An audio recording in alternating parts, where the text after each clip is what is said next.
Hello, my name is Teresita Blanco, and today I wanted to read to you a little excerpt from one of my little standalone books. It's like, yeah, it doesn't have any sequels. It's just one book with one little story. Well, it's not a little story. Anyhow, the book is called La Casa, or The House. And contrary to what you might think, it's actually written in English. This is like the perfect book for like people that are like curious about Cuba but don't wanna do a bunch of research and stuff. It's like for you to get like everything you need to know about it, but like told from like the life of a family going through little small changes, like moving to a haunted house. Just a little creepy house. There's something odd about it. And there's also a dog. I should have called the book La Casa y el Perro. I ended up making a dog character very important. A very mean, ravenous dog that comes somewhere like around like chapter 5 or 6. And then he shows up again at the end. Like, I'm starting to think I should have called the book The Dog. Or, it's a very, but yeah. So yeah, I'm just gonna read you an excerpt, and hopefully what I read to you as a book might inspire you to give La Casa, or The House, a fair chance. It takes place in the 80s. Everyone loves the 80s. Even things were good in Cuba in the 80s. Well, good-ish. Well, as good as most things usually get in the 80s, Alright, chapter 1, The House. There was nothing special or extraordinary about this house. It could easily have been your house. This story takes place in a little island called Cuba. Most people do not know about Cuba. They hear about it from time to time. They are most familiar with the capital, Havana. This story doesn't take place in Havana. No, this house is located to the west of Havana, in a region known as Pinar del Rio. To the non-Spanish speaker, the place is called bushy side of the river, or forested zone by the river. There is a park about a couple of blocks away from the house that has a large Pomerian flower tree and some pines. The only other trees are a pine separating 2 roads that lead to the school. Behind the house there's a fence, and beyond it a little dirt park. It has some iron swings, a couple of slides, and a single wall covered by hibiscus flower. As for the rivers, there was not a single river near this house. To find any large bodies of water, one had to take a horse carriage to La Palma, or the palm tree. The reader might be tempted to think that this story took place during the colonial period, but nothing could be further from the truth. There was some semblance of technology and advancement. Our story begins in the year 1982. During that time, Cuba still maintained healthy relationships with the Russians, formerly known as the Soviets. There was still steak and chicken rations, and the Amistad stores were just opening. Dollars entering from the exterior was extremely limited and considered a contraband good. The exchange rate for $1 was 300 pesos. The house was situated in a street known as Isabel la Católica. The house itself had only 1 floor. Being a colonial house made during the time of the Spaniards, the roof was rather high. The doors too followed in suit. Each was cut to a perfect fit, about 10 feet high. The connecting bedroom doors were only 7 feet tall. The facade had only 2 feet tall windows made of wood with ornamental iron bars protruding from the walls. The windows were segmented into glass square. There was a second exterior solid wooden window made of solid wood to protect them. These 2 windows open within, and as soon as you enter, you are greeted by a majestic, large living room with a teardrop chandelier. The living room and kitchen floor was made of a marble checkerboard pattern. Meanwhile, the bedroom floors were made of red tiles. If you walk straight from this room, you arrive at the interior, walled concrete patio. This house, like many other ones of the neighborhood, were wall to wall. Beyond this patio, one found from the kitchen with the only working quote-unquote bathroom. Working was quote-unquote for good reason. Since this was a colonial house, the bathroom and electricity was a modern modification. There was only a single faucet that had running water, and it was not found in the bathroom. Through the usage of a hose, the two main water tanks were filled. The first was located in the back garden past the kitchen. This garden was also made of concrete. It had the only working faucet and a sink to wash the laundry. This water tank was made of copper. The second one was found in the interior, and it was made of blue plastic. Aside from the water tank, the back garden had two gas tanks. They were mainly used for the gas stove. The kitchen also had the same clear glass chandelier. Each room had connecting doors. There was also a single door and a pair of windows that faced the garden. The windows in the bedroom were all small and rather high, requiring a stick to open them every day. The first room was the only one that did not face the garden. Rather, its doors opened to the living room. It also had a window facing the porch. It also came with its own chandelier. The two other rooms had regular single light boat lamps. Since it was a colonial house, the wall interiors were painted white. The crown moldings had also been painted white as well. The kitchen did not follow in this pale scheme, since its walls were painted blue. This was not the original coloring of the house. It had originally a yellow wallpaper in the living room, a red one in the kitchen, and some silver ones in the bedroom. They had been painted over by the previous owner of the house. The interior garden was unassuming. The floor was made of concrete. It had a single grate that led into the sewers. It was somewhat ornamental.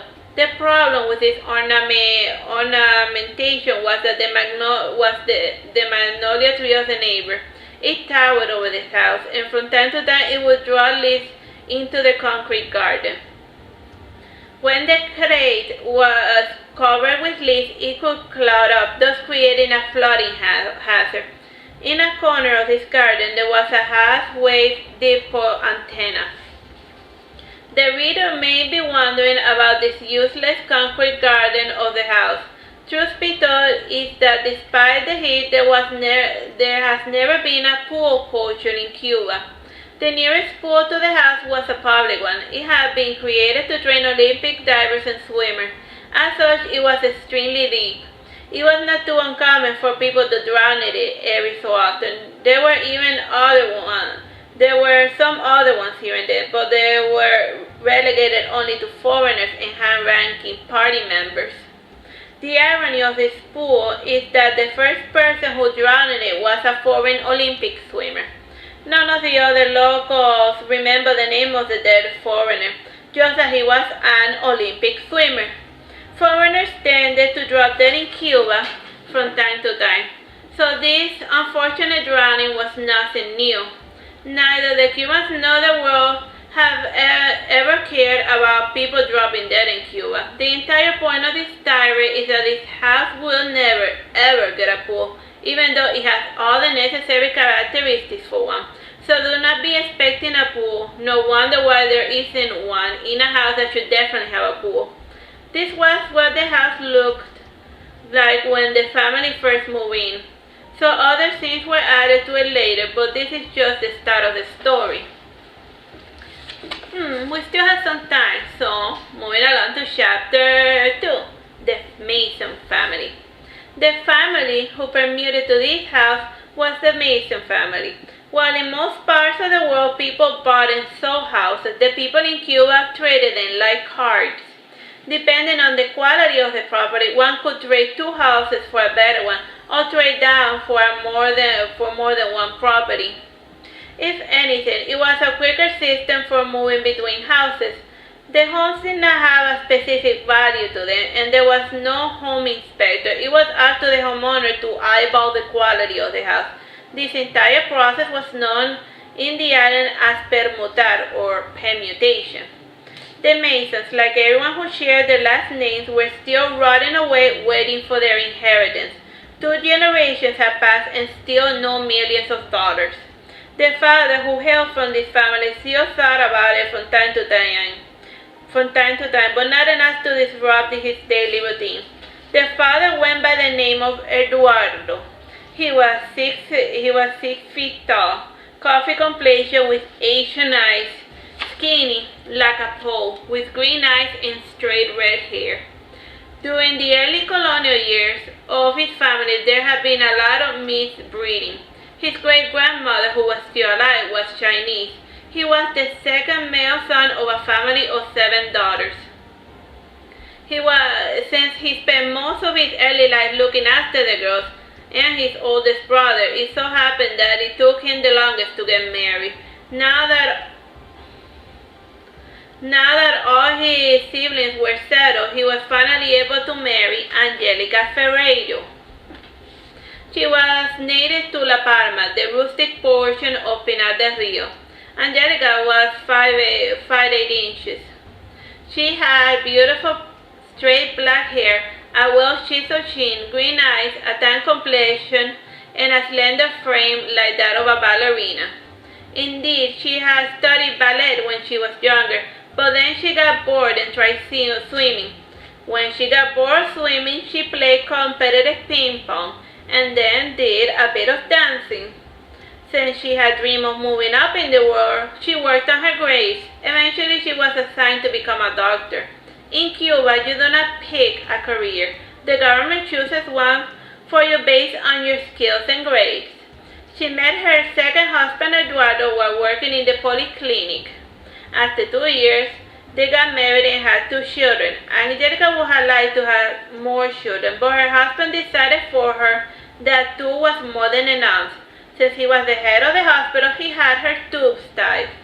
This was a bit short-sighted in the long run, but nothing that hampered the stability of the marriage. While Eduardo was comfortable living in Cuba, Angelica dreamed of moving to Spain. Her weird cousin had lived there for a time and had returned with stories of siestas, free healthcare, and a fully stocked marketplace. It was the food situation that seemed the most appealing to Angelica. Like her mother before, she dreamed of being overweight. Still, she never said this aloud, or even allowed herself to entertain such a childish notion. No wife should ever hope to be so unappealing. To cope with her never-ending desire to eat, she resorted to the cylinder of nicotine. She had stopped her little nasty hobby when she got married, but she had recently picked it up again. As luck would have it, both her children did not enjoy the best of health. Alright, I think I read enough of La Casa. I introduced the setting and most of the main characters. I hope that you found my reading amusing and that it inspired you to give my book a fair chance. It is both on the Kindle and on paperback if you want to read the book the traditional way. See, it has nice formatting for easy reading and whatnot. See? My brother and I worked really hard on the editing of this book. I hope you find it amusing. Bye bye and God bless.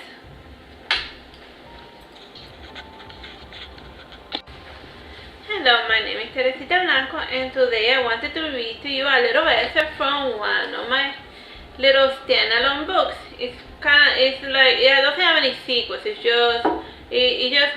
just one book with one little story. Well, it's not a little story.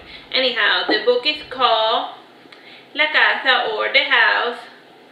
And contrary to what you might think, it's actually written in English. This is like the perfect book for like people that are like curious about Cuba but don't wanna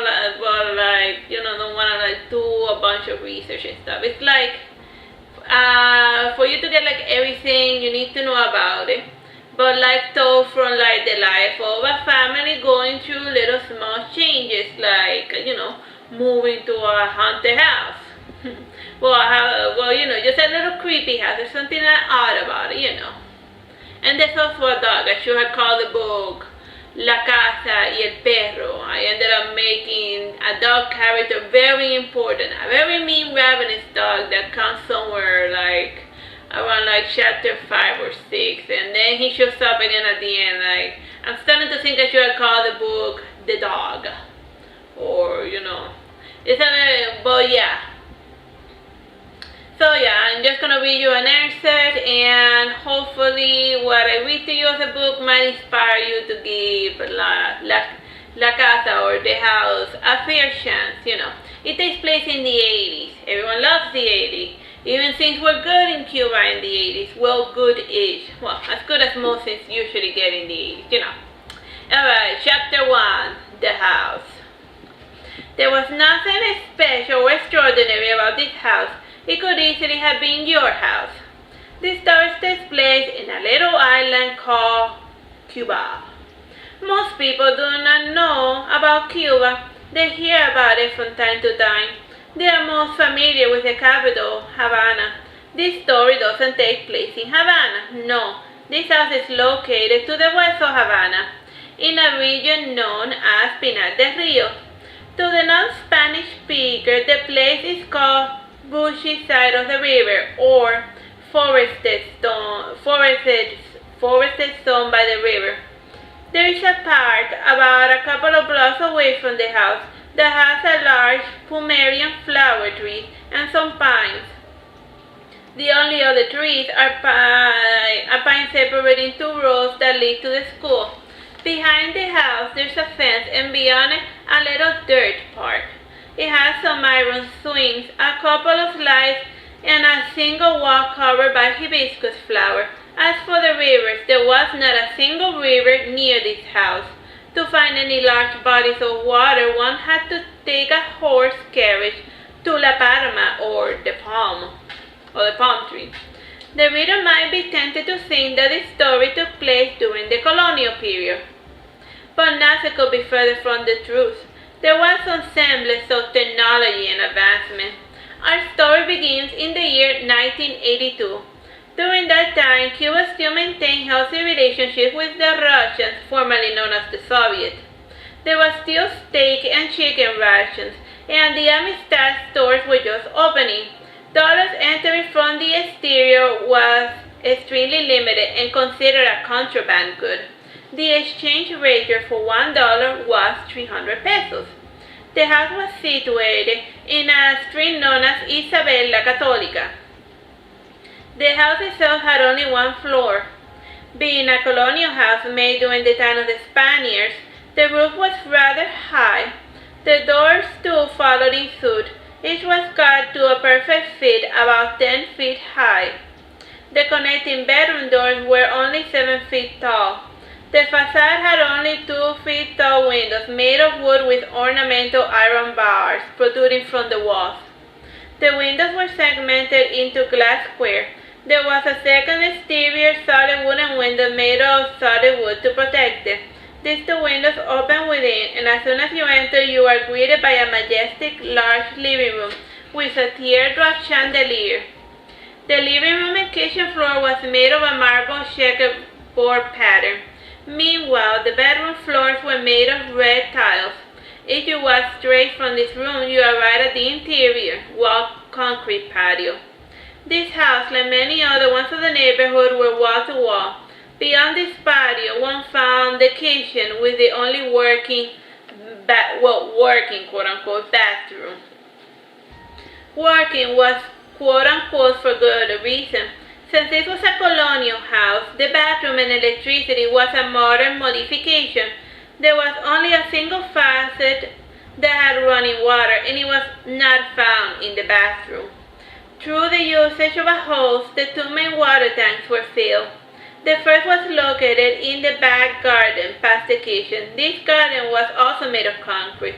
It had the only working faucet and a sink to wash the laundry. This water tank was made of copper. The second one was found in the interior, and it was made of blue plastic. Aside from the water tank, the back garden had 2 gas tanks. They were mainly used for the gas stove. The kitchen also had the same clear glass chandelier. Each room had connecting doors. There was also a single door and a pair of windows that faced the garden. The windows in the bedroom were all small and rather high, requiring a stick to open them every day. The first room was the only one that did not face the garden. Rather, its doors opened to the living room. It also had a window facing the porch. It also came with its own chandelier. The two other rooms had regular single-light boat lamps. Since it was a colonial house, the wall interiors were painted white. The crown moldings had also been painted white as well. The kitchen did not follow in this pale scheme, since its walls were painted blue. This was not the original coloring of the house. It had originally a yellow wallpaper in the living room, a red one in the kitchen, and some silver ones in the bedroom. They had been painted over by the previous owner of the house. The interior garden was unassuming. The floor was made of concrete. It had a single crate that led into the sewers. It was somewhat ornamental. The problem with its ornamentation was that the magnolia tree of the neighbor. It towered over the house, and from time to time it would draw leaves into the concrete garden. When the crate was covered with leaves, it could cloud up, thus creating a flooding hazard. In a corner of this garden, there was a half-wave dipole antenna. The reader may be wondering about this useless concrete garden of the house. Truth be told is that despite the heat, there has never been a pool culture in Cuba. The nearest pool to the house was a public one. It had been created to train Olympic divers and swimmers. As such, it was extremely deep. It was not too uncommon for people to drown in it every so often. There were some other ones here and there, but they were relegated only to foreigners and high-ranking party members. The irony of this pool is that the first person who drowned in it was a foreign Olympic swimmer. None of the other locals remember the name of the dead foreigner, just that he was an Olympic swimmer. Foreigners tended to drop dead in Cuba from time to time, so this unfortunate drowning was nothing new. Neither the Cubans nor the world have ever cared about people dropping dead in Cuba. The entire point of this tirade is that this house will never ever get a pool, even though it has all the necessary characteristics for one. So do not be expecting a pool. No wonder why there isn't one in a house that should definitely have a pool. This was what the house looked like when the family first moved in. So other scenes were added to it later, but this is just the start of the story. We still have some time, so moving along to chapter 2, the Mason family. The family who permitted to this house was the Mason family. While in most parts of the world people bought and sold houses, the people in Cuba traded them like cards. Depending on the quality of the property, one could trade two houses for a better one, or trade down for more than one property. If anything, it was a quicker system for moving between houses. The homes did not have a specific value to them, and there was no home inspector. It was up to the homeowner to eyeball the quality of the house. This entire process was known in the island as permutar, or permutation. The Masons, like everyone who shared their last names, were still rotting away waiting for their inheritance. 2 generations had passed and still no millions of dollars. The father, who hailed from this family, still thought about it from time to time, but not enough to disrupt his daily routine. The father went by the name of Eduardo. He was 6 feet tall, coffee complexion with Asian eyes, skinny like a pole, with green eyes and straight red hair. During the early colonial years of his family, there had been a lot of mixed breeding. His great-grandmother, who was still alive, was Chinese. He was the second male son of a family of 7 daughters. Since he spent most of his early life looking after the girls and his oldest brother, it so happened that it took him the longest to get married. Now that all his siblings were settled, he was finally able to marry Angelica Ferreiro. She was native to La Palma, the rustic portion of Pinar del Rio. Angelica was 5'8" inches. She had beautiful straight black hair, a well-chiseled chin, green eyes, a tan complexion, and a slender frame like that of a ballerina. Indeed, she had studied ballet when she was younger, but then she got bored and tried swimming. When she got bored swimming, she played competitive ping pong and then did a bit of dancing. Since she had dreamed of moving up in the world, she worked on her grades. Eventually, she was assigned to become a doctor. In Cuba, you do not pick a career. The government chooses one for you based on your skills and grades. She met her second husband, Eduardo, while working in the polyclinic. After 2 years, they got married and had 2 children. Angelica would have liked to have more children, but her husband decided for her that 2 was more than enough. Since he was the head of the hospital, he had her tubes tied. This was a bit short-sighted in the long run, but nothing that hampered the stability of the marriage. While Eduardo was comfortable living in Cuba, Angelica dreamed of moving to Spain. Her weird cousin had lived there for a time and had returned with stories of siestas, free healthcare, and a fully stocked marketplace. It was the food situation that seemed the most appealing to Angelica. Like her mother before, she dreamed of being overweight. Still, she never said this aloud or even allowed herself to entertain such a childish notion. Not why she should ever hope to be so unappealing. To cope with her never-ending desire to eat, she resorted to the cylinder of nicotine. She had stopped her little nasty habit when she got married, but she had recently picked it up again. As luck would have it, both her children did not enjoy the best of health. Alright, I think I read enough of La Casa. I introduced the setting and most of the main characters. I hope that you found my reading amusing and that it inspired you to give my book a fair chance.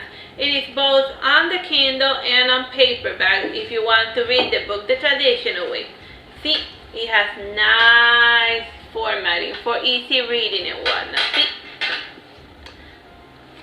My brother and I worked really hard on the editing of this book. I hope you find it amusing. Bye bye and God bless.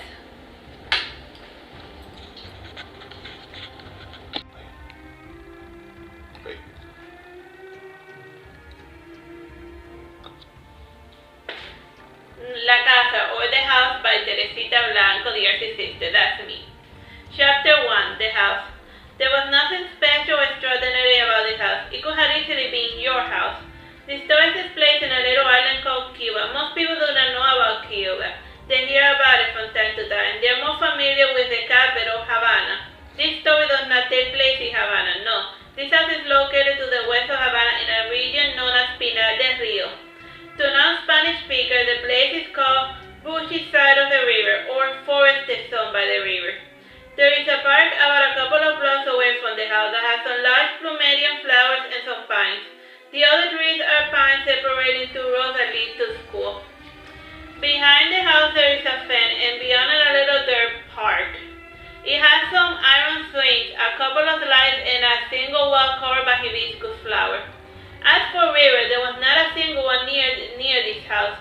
To find any large bodies of water, one had to take a horse carriage to La Palma, or the Palm. The reader might be tempted to think that the story took place during the colonial period, but nothing could be further from the truth. There was some semblance of technology and advancement. Our story begins in the year 1982. During that time, Cuba still maintained healthy relationships with the Russians, formerly known as the Soviets. There was still steak and chicken rations, and the Amistad stores were just opening. Dollars entering from the interior were severely limited and considered a contraband good. The ratio for $1 was 300 pesos. The house was situated in a street known as Isabel la Católica. The house itself had only 1 room. Being a colonial house made during the time of the Spaniards, the roof was rather high. The doors too followed in suit. Each was cut to perfectly fit about 10 feet high.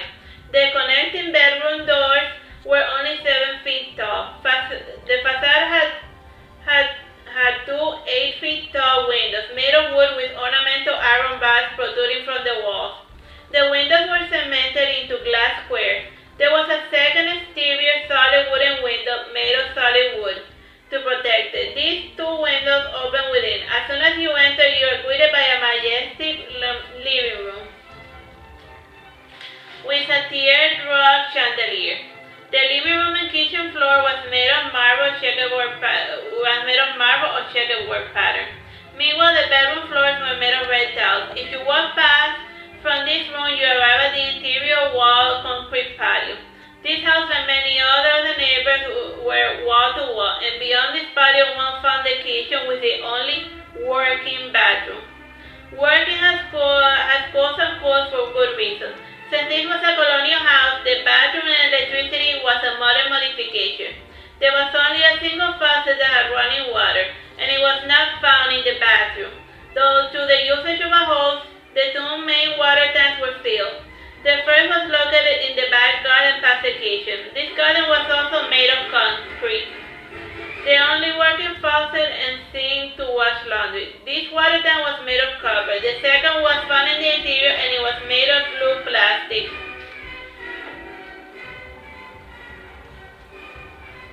Aside from the water tank, the back garden had two gas stove tanks. They were mainly used for the gas stove. The kitchen also had the same tier glass chandelier. Each room had connecting doors. There was also a single door and a pair of windows that faced the garden. The windows in the bedroom were small and rather high, requiring a stick to open them every day. The first room was the only one that did not face the garden. Rather, its doors opened to the living room. It also had a window facing the porch and its own chandelier. The two other rooms had regular single light bulb lamps.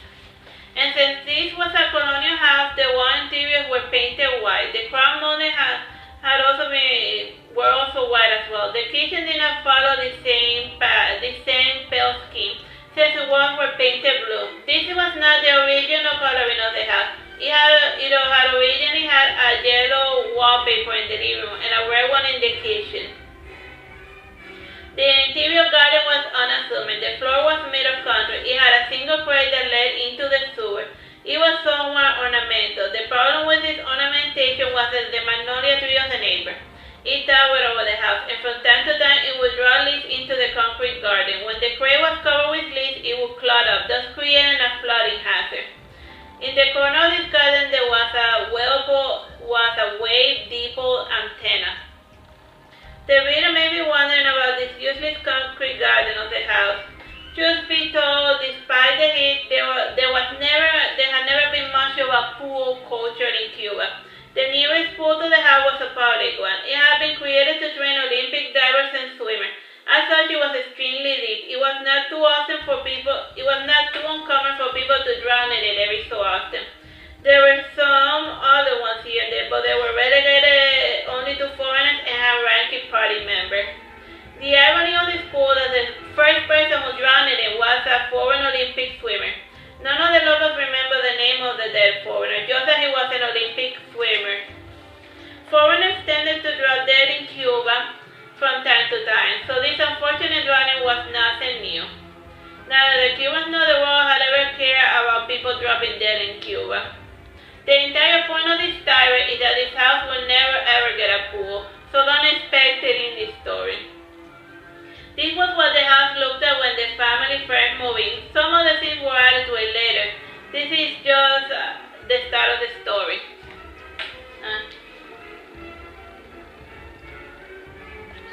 She was assigned to become a doctor. In Cuba, you do not pick the career. The government chooses one for you based on your skills and grades. She met her second husband, Eduardo, while working in the polyclinic. After 2 years, they got married and had 2 children. Angelica would have liked to have more children, but her husband decided for her that 2 was more than enough. Since he was the head of the hospital, he had her tubes tied. This was a bit short-sighted in the long run, but nothing that hampered the stability of the marriage. While Eduardo was comfortable living in Cuba, Angelica dreamed of moving to Spain. Her weird cousin had lived there for a time, and had returned with stories of siestas, free healthcare, and a fully stocked market. It was a food situation that seemed the most appealing to Angelica. Like her mother before her, she dreamed of being overweight. Still, she never said this or even allowed herself to entertain such a childish notion. No wife should ever hope to be so unappealing. To cope with her never-ending desire to eat, she resorted to the cylinder of nicotine. She had stopped her little nasty hobby when she got married, but she had recently picked it up again. As luck would have it, both her children did not enjoy the best of health. The boy who was there was taking steroids for his asthma. Her little girl had to go to the hospital every other weekend. After some experimental treatment, the boy was cured and the girl was getting better. Still, the daughter was treated like a delicate flower because she had been in a coma once. The older brother was named Eufrasio, and the little girl Lucero. The boy's name meant that he used his words well. As for Lucero, it meant tiny star. The ironic thing about Eufrasio was that he had a stutter. As for Lucero, she was cordially known in the neighborhood as Lucifer. She was just that annoying. There was a time when they thought she was possessed, but no. In the end, it turned out she had learned those English curse words from a British neighbor who was slumming down in Cuba. Both siblings were rather tough for their age. They shared the same delicate frame as their mother. Still, Eufrasio had buckled up ever since he started primary school. At his age, he already had what he called his mortal enemy. As for Lucero, it was this year when she was going to start school at the age of 5. While her brother had straight hair and gray eyes, she was crossed with the hair whose texture was akin to hay. She got such a hair not from her African side of her family, but from the Spanish people on her mom's side. She had the same face as the Menina princess, with the temperament of a Chihuahua. Aside from the main family unit, there was Angelica's mother. Her name was Irina Leighton. Her father was British while her mother was Soviet. She had recently divorced her husband, and all his belongings had been split in half by her. We heard half of everything, including half a table. She was currently living with Angelica and the rest of her family. When she was younger, she looked identical to her daughter, only with a fuller figure. She was also of fair skin, with deep blue eyes and a blonde hair that was the envy of many. Her daughter also envied her mother's behind, though she never would admit it. At the age of 53, she was already retired. Retirement in those days was 50 for women and 55 for men. Despite her age, she did not look a day over 35. She kept herself sleek, despite smoking those thick Cuban cigars. The rest of the world knows them as Habanos. Still, they are all manufactured in La Palma, that is situated in Pinar del Rio. The name of the company was chosen to be Havana because foreigners were only familiar with the capital of Cuba. To pay for her schooling, Angelica had worked in those tobacco funds for about a couple of years. Education was free, but you still had to work to pay for education. The entrance to the fund was done by force. 2 army dudes would come into your house and take you away. Even if you were not planning on having higher education, you still had to slave away in the farm in the same fashion as your African ancestor. While in the farm, she learned many practical agricultural practices. She hoped to apply such skills on her new house. The end. In action. Hello, my name is Teresita Blanco, the Artsy sister, and today I'm going to read to you chapter 3 of La Casa. You can read La Casa in both Barnes & Noble and in Amazon. Okay, chapter 3, La Palma. The story begins with a massive family of 5 on a horse-drawn cart. Inside there were 20 other people, all squished together like sardines. On the further part of the car, there are the travel bags of everyone, all piled on top of each other. The maid's belongings are inside 4 wooden arcs. They were part of Irina's divorce settlement. The maidens were in the middle standing, while the 2 children sat by the window. Little Lucero was pouting. She hugged her knees a little and whimpered, "Mom, I want water. You're not getting any," said Eufrasio. Lucero turned around and held on to the bars of the window, and she started kicking the walls. This caught the attention of Irina. She came to Lucero and asked, "What do you need?" "I want water," insisted Lucero. Irina pushed herself past a sweaty farmer. She too was sweating a sleeveless summer dress. It was decorated with polka dots. Around her waist she had a white belt. Her makeup was slightly running and she was wearing white sandals. Lucero too was putting her favorite yellow dress. It was decorated with yellow rhinestones. It was knee-long, with a sash with a flower around the hip. Her shoes were black, made of patent leather. Since she used those shoes too much, the metal of the talon was somewhat exposed. As such, whenever she kicked the walls, Lucero made a louder sound. She knew this too, and over the months she had worn down the back of her shoes to increase their acoustics. Since Irina was not getting her water fast enough, Lucero redoubled her efforts. Eufrasio got used to her trying to stoically ignore her. He changed his attention to one of the toy soldiers he held in his hand. He placed the pair by the window and made it seem as if they were marching through the countryside. Sighing, Irina made it to where Eduardo and Angelica were standing. They had moved to the open back portion of the car to get some wind. The bad thing about it was that they were close to the edge. One bad bump and they would easily splatter against the road. Not that it mattered much, too. At the rate of 15 kilometers per hour, they would not be hurt too much if they fell on the road. Eduardo was dressed like his son with a green tank top and green cargo pants and sandals. As for Angelica, she was sporting a short shorts and a white Wally World National Lampoon t-shirt and tennis shoes. She was already used to the weather of La Palma, and so she did not bother to put on makeup.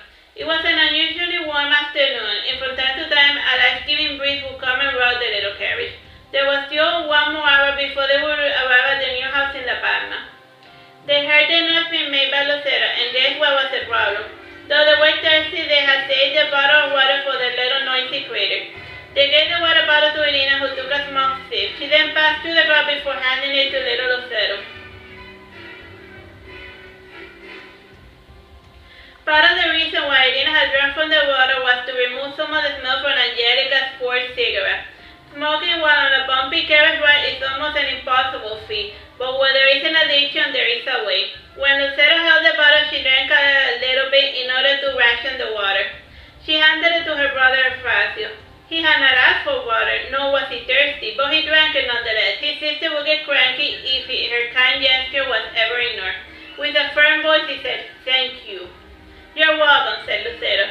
She then stood up and held on to the bars of the carriage. Once she had a good grip, she started crying while saying, "I want to get off! Wah!"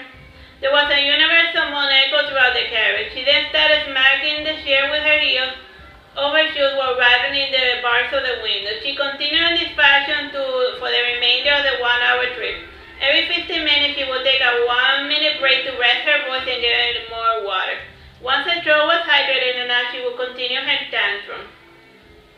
The other passengers were just waiting for the moment to end. A couple had even got enough to continue walking the rest of the way. Those lazy and anxious they had to endure the high-pitched calmness that was Lucero. You might be wondering why Lucero had not been disciplined. Discipline had been tried before and it had failed many times. Reasoning with her also did not work because Lucero had an independent mind and she could not be reasoned out of her reason.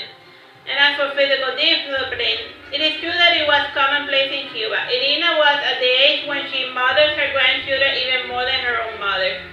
As for Angelica, she had tried to do so once and her husband had told her, "Lucero is flesh of your flesh."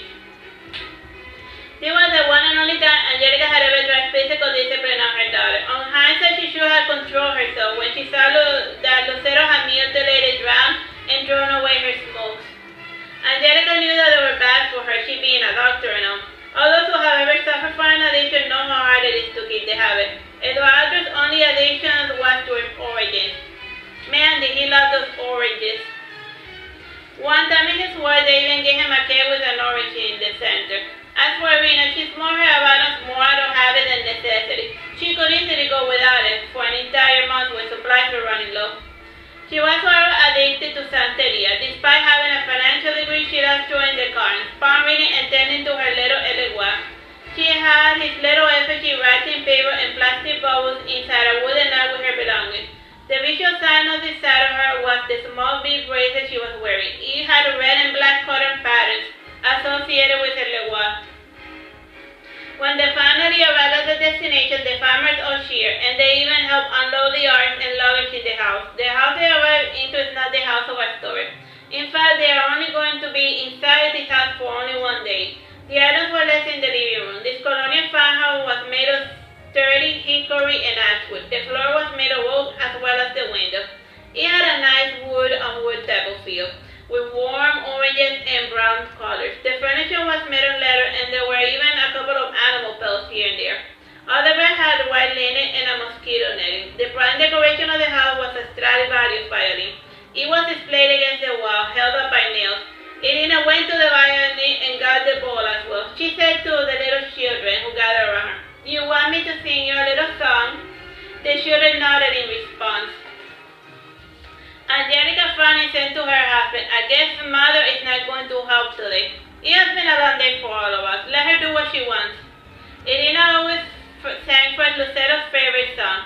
In Serbia there was a house, and in the house a window, and in the window a little girl who was envied by the roses. The song was interrupted when Irina felt something tickling her ear. As one known to have fear of bugs, Irina did what came natural to her. She flung the violin against the wall. She then started fastidiously to clean her ear with the collar of her dress. She then scratched her shoulder, and the shooter got up and moved back a pace. They eyed the broken violin with suspicion. It was then when Lucero screamed, Roche! This naturally brought the entire house into a panic. Angela came in with her sandals, looking about, saying, Where? There, said both children in unison. The critter was there on the floor, eyeing the human with suspicion. The children subconsciously moved away from it. Lucero stood on top of the couch while Horacio jumped on top of the rocking chair. Eduardo appeared from the outside of the porch and asked, Did you get it? In response to his inquiry, the roach took flight in his direction. There was a nearby bucket on the edge, which he threw at the flying pest. With the roach trapped beneath it, the wind menace was subdued for the moment. He started flattening himself to make it outside once more. With her wits recovered, Irina mustered all her strength and she lifted the bucket. With two precise steps, the wind menace was no more. Irina took a deep sigh and said, Jesus Christ. I'm sorry, Mom, said Angelica sadly. She added, Your violin broke. Irina came to look at her instrument, shocked, and she said, It's fine. The termite had already done most of the work. It was only a matter of time till it turned to dust. Is it over? Asked Lucero. I don't want to step on the floor, said Horacio. Eduardo came to offer his back to Horacio. He carried his son outside and he did the same for Lucero. It will be a bit before the children will be brave enough to enter inside. The children watched their parents tidy up the home while looking from the outside of the window. After half an hour, Irina got bored and said, I'm going to go for a walk. She came to the children and they each took her hand. Together they made their way past the natural garden and they came upon a river. Alright, we'll continue this later. Bye-bye and God bless. Hello, my name is Teresita Blanco, the Artsy sister, and today I'm going to read to you The House, and we're in Chapter 4. Chapter 4, Delicia. After the single unfortunate night in La Palma, the adults developed an aversion for that house and the mosquitoes. The most common mosquito found in Cuba is the Aedes aegypti. Before Carlos Otafinda, this mosquito was making quite a dent on the Cuban population through the spread of the yellow fever. According to Cuban history, the guy created a vaccine to treat the virus. Yellow fever is no longer a problem for the Cubans. It might be a problem for outsiders who are not vaccinated or who do not descend from somebody who has a resistance to the virus. Despite vaccination, the Cuban government takes its mosquito problem seriously, with regular fumigation. Horacio had learned of Finland while at school. He thought that the man to be quite a trooper for testing the vaccine on himself instead of on another person. He thought about his sister and the experimental treatment she was undergoing. He doubted if the doctor had tried it on themselves before testing it on her. At times he wondered if they had taken his sister if only to try out their cures. Such types of experimentations are pretty common in countries where human life is not valued. The end justifies the means, for the future is an unpredictable, ephemeral thing. One never knows if the result of the research would just be a large heap of bodies. Whether Francis' speculations were true or not, there was an observable pattern. Whenever the scientists were itching to invent a cure for something, there was suddenly an incident or rise of the malady that they were investigating. Angelica had worked for the research team in the past, but she had turned her back on such unethical wars. One could only see so many fetuses before one's stomach begins to turn. Then again, for most doctors, the patient is seen as an object and not as a person. This objectivity is a double-edged sword. It helps the doctor keep his head cool while trying to save a life, but it can make it easy for them to snuff that life for the sake of learning. As things stood, the Hippocratic oath was optional. Despite all the mosquito bites, Lucero did not become sick, only very itchy. As for Fracio, he had caught a cold, but was pretending to feel well. He was afraid to go to the doctor, so he pretended that he was alright. On the right back, he breathed through his nose. He pressed with his index finger on his chest to stifle his cough. Eventually, his father's clinical eyes caught the roost, and Fracio was forced to admit that he was not feeling well. When the ride concluded, they returned to the small apartment in Delicia, in Pinar del Rio. Delicia was the neighborhood just beside Isabela la Católica. It was mainly composed of apartment complexes. The name itself means delicacy. Still, there was nothing delicate or delicious about the place. It was just one of those stoic utilitarian buildings. The apartment currently inhabited by the Mason family was on the second floor. The floor was made of fake tiles meant to resemble marble flooring. They had a nice classy checkerboard pattern. It ran through the entire length of the apartment. Aside from the kitchen and the large living room, the place only had 2 bedrooms. With the kids growing, Eduardo had felt that they needed a larger space, so that at least his son could have his own room. Lucero was still at that age where she did not like sleeping alone. As such, she still had her crib in the apartment, even though she was way too big for it. Lucero did not like this apartment. At night, there was a creepy shadow watching over her.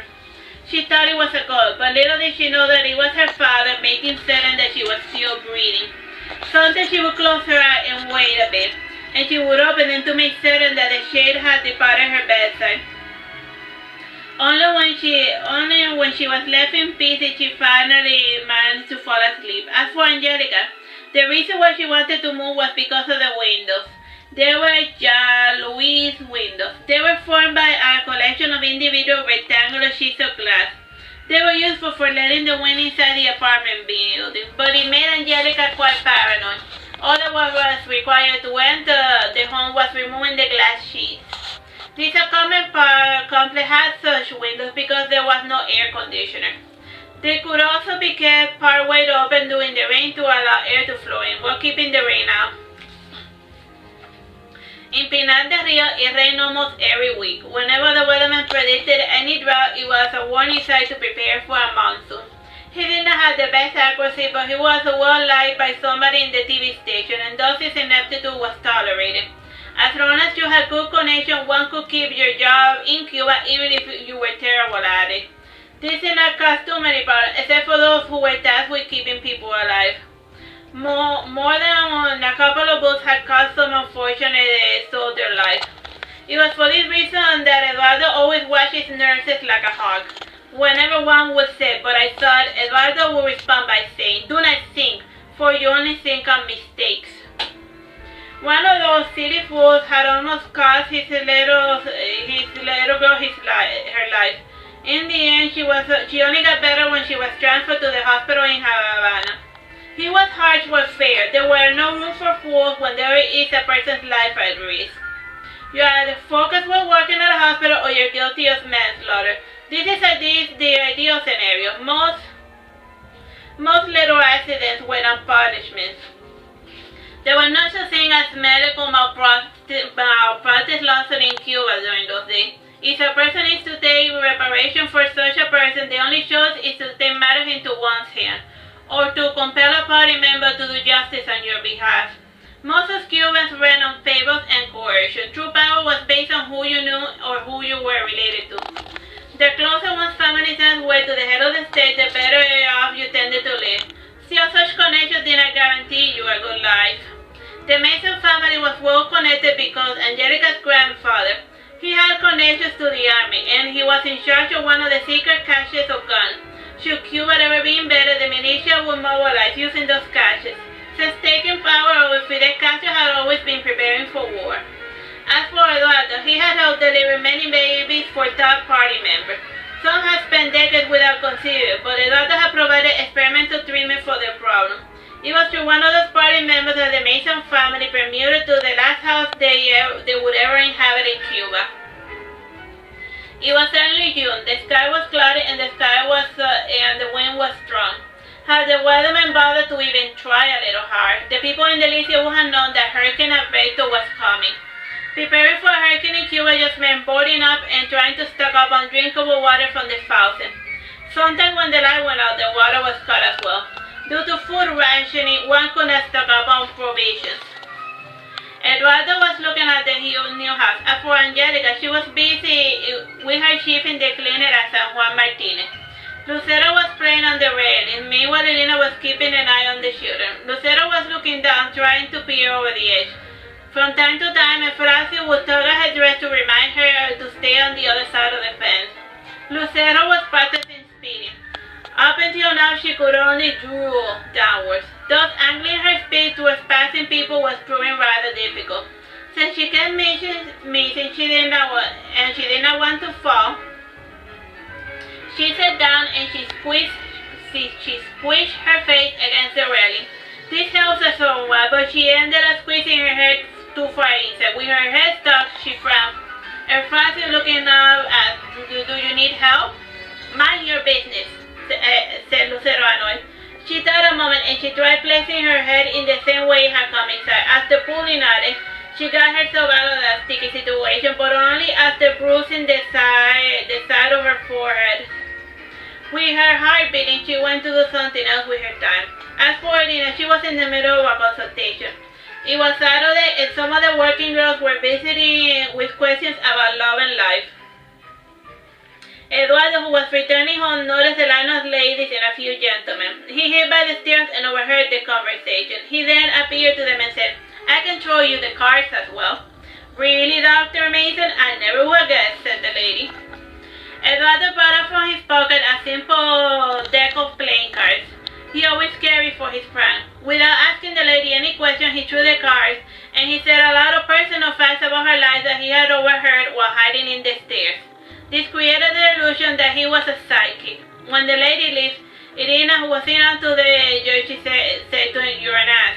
Did the cards tell you that? Asked Eduardo, laughing. How was the house? Asked Irina, changing the subject. It was spacious. It's spacious. It has a large concrete garden, three bedrooms. It has a lot of original furniture, including an air conditioner. Now that is a rare find indeed, said Irina, smiling. What is an air conditioner? Asked Lucero.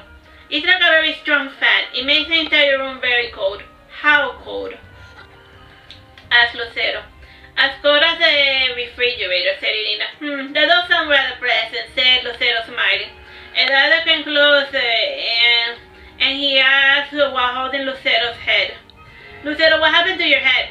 Nothing, said Lucero proudly. It doesn't look like nothing, insisted her father. Eduardo did not bother to ask Efracio about his sister Bruce. He knew that he would never that he never tattled on her. Changing the subject, Lucero said, what are the wise men bringing to me this year? In Cuba, the children waited for the three wise men instead of Santa Claus. They each brought three presents for the children.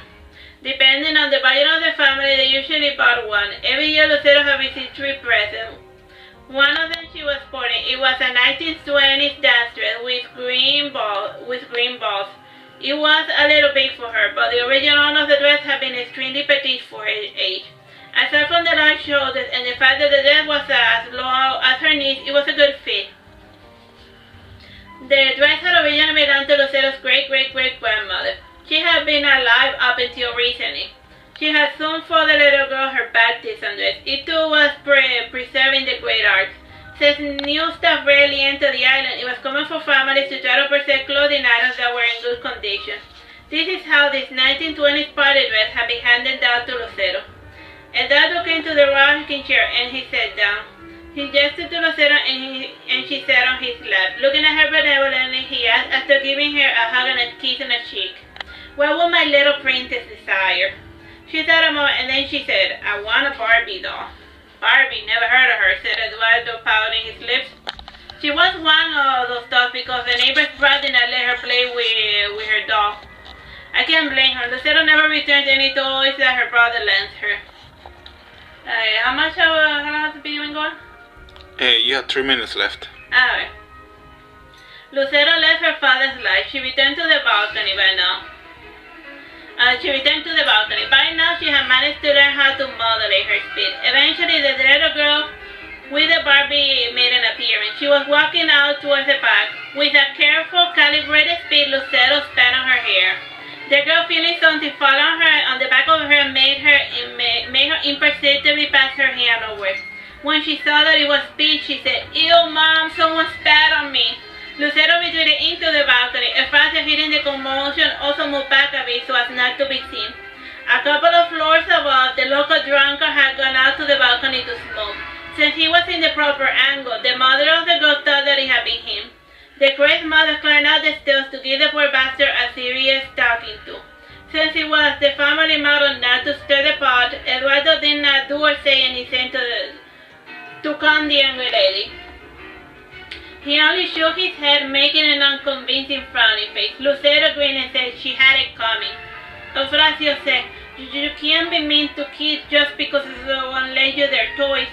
"I know that I'm not stupid, and you're not my father to be scolding me," said Lucero, folding her arms. "Well, somebody has to," said Nina jokingly. By now, all of the visiting maidens had finished their sessions. This was one of the rare occasions that Lucero had allowed them to enter the house uninvited. She had been too preoccupied with her petty revenge quest to bother about the strangers visiting. Around 4 p.m. the siren sounded. Right on cue, it would make an ungodly noise for about 2 hours. After listening to it, Irina finally remembered why the family was so desperate to move. For the last 2 years, it had been making the same noise for 2 hours. Irina wondered if the government was trying to drive the locals crazy. Due to the noise, Irina's visitors decided to call her a day. It was far too annoying to try to have a conversation when the stupid siren was on.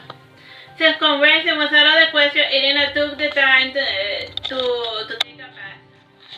Well, we'll continue with the story at another day. Bye-bye, venga. So my name is Teresita Blanco, the Artsy sister, and today I'm going to read you The House, written by me. We're continuing chapter 4. Dusk came and waited the rains, and the walk on deck of the siren. By now, Angelica had returned from work on her bike. Her husband walked a couple of blocks towards the nearby hospital. He had the night shift. Eduardo did not take the bike because he had never learned how to ride it. Not that it mattered too much because the hospital he worked at was near Delicia. The couple were currently working on moving to the same hospital in Isabel la Católica. Angelica smiled when she noticed the children playing on the table. Lucero was messing around with some clay, as was Horacio. He was trying to make sense of an encyclopedia he had brought back from La Palma. The encyclopedia was called Treasures of Youth. The article he was reading focused on making soap bubbles with a straw.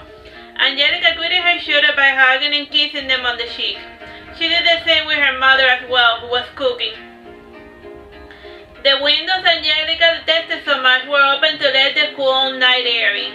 There were a couple of towels on the floor. From time to time, a gust of wind would cause some of the water to get inside. Most of the time, the Jalez windows would keep out the rain, but not this time. Irina, not turning around for her soup, commented, "It is certainly pouring." "Yes, Mother." "Some of the lower streets are partially flooded," said Angelica. It's recording, right? Yeah.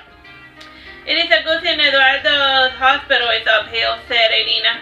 "Why isn't the TV on?" asked Angelica. "Because we heard thunder a couple of minutes ago," explained Lucero. Despite knowing many things, Irina only had a tacit understanding as to how lightning worked. She was convinced that electronics drew lightning. As such, to prevent a lightning strike, she would lower the amount of electricity in her apartment. This included turning off most of the light, and the TV and the fans were unplugged as well. This precaution was at least useful for keeping the electronics from being damaged in case of an electrical surge. Lucero was pretty calm despite the heavy rain. As for Horacio, he was doing his best to preoccupy his mind. He had read in his encyclopedia that lightning tended to strike tall objects. He worried that being in an apartment building might draw in lightning. He wondered how many floors could a single lightning bolt pierce through. He had recently developed an aversion for lightning. One time when climbing the stairs of the apartment, he had tried turning on the lights, and he had received quite the shock from touching the on and off switch. Ever since then, he had not bothered to turn on the light. The single light in the kitchen flickered. It was soon followed by a flash of light and then the sound of thunder. Holding a knife, Irina came to the door, and she commented, "Angie, what are you doing?" What's the matter, Mother? Asked Angelica, putting the bike on the side of the entrance. Your parasol is open, complained Irina. Sorry, my bad, said Angelica. Gesturing with the knife, Irina said, You just watch it, you hear? God only knows what sort of bad luck may come your way due to the little umbrella mishap. It was raining sideways, jeez, said Angelica. She added, I'm going to take a shower. See you at dinner. This apartment had a single bathroom and running water. Sundays it did not come for arbitrary reasons. As such, there was usually a barrel of drinkable water filled in the kitchen. If there was ever a shortage of water, the barrel could pick up the slack for at least 2 weeks. As for the umbrella mishap, it was a common superstition that being on the roof with an umbrella open brought bad luck. Irina believed in quite a number of different types of bad luck. If one stumbled with the left foot, one was supposed to double back behind the place you had stumbled on and try again with only this time walk past the spot without any problem. Another popular one was that one should avoid barricades of any type. If you walk on one side of a post and another person walked on the other side, it meant that you would get separated. Angelica naturally did not believe in such silly nuisances, but for the sake of peace, she would indulge her mother. The umbrella was left on the floor open to allow it to dry. Efracio came to the umbrella and he closed it somewhat. He did not put on the latch to allow it to drip on the floor. To avoid slipping, Lucero went to the bedroom and brought another tower, which she placed beneath the umbrella. With his tasks done, the day was allowed to progress with its usual pace. Around dinner time, Lucero was awakened by her brother Efracio. The girl had been busy taking a nap on the couch. His mother too had been napping as well. Naps have always been popular in Cuba. The practice of napping was inherited from the Spanish conquistador. When they were not massacring the natives, they were busy taking naps. Naps usually went from 4 to 6 p.m. This was the usual time when dinner was done. If Angelica had the night shift, the nap would start around noon. Sleeping after eating was usually a pretty easy task. If there was no planned activity, the Mason family would spend most of the day napping. Napping was usually far more prevalent during rainy days, such as this one. Normally, the Mason family would watch TV, but since the weather was so nice, they had planned to sleep 1 or 2 hours after dinner. If it was after Lucero, they would sleep after dinner. Still, she had learned from experience that going to sleep after eating caused indigestion.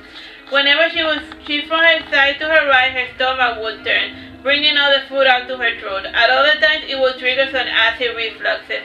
The children ate dinner and were put to bed. Lucero was on her crib while Efracio slept beside his mother. He had his own tiny bed, but he preferred the larger bed since he had more arm room. Lucero slept hugging a little monkey plush her grandmother had given her.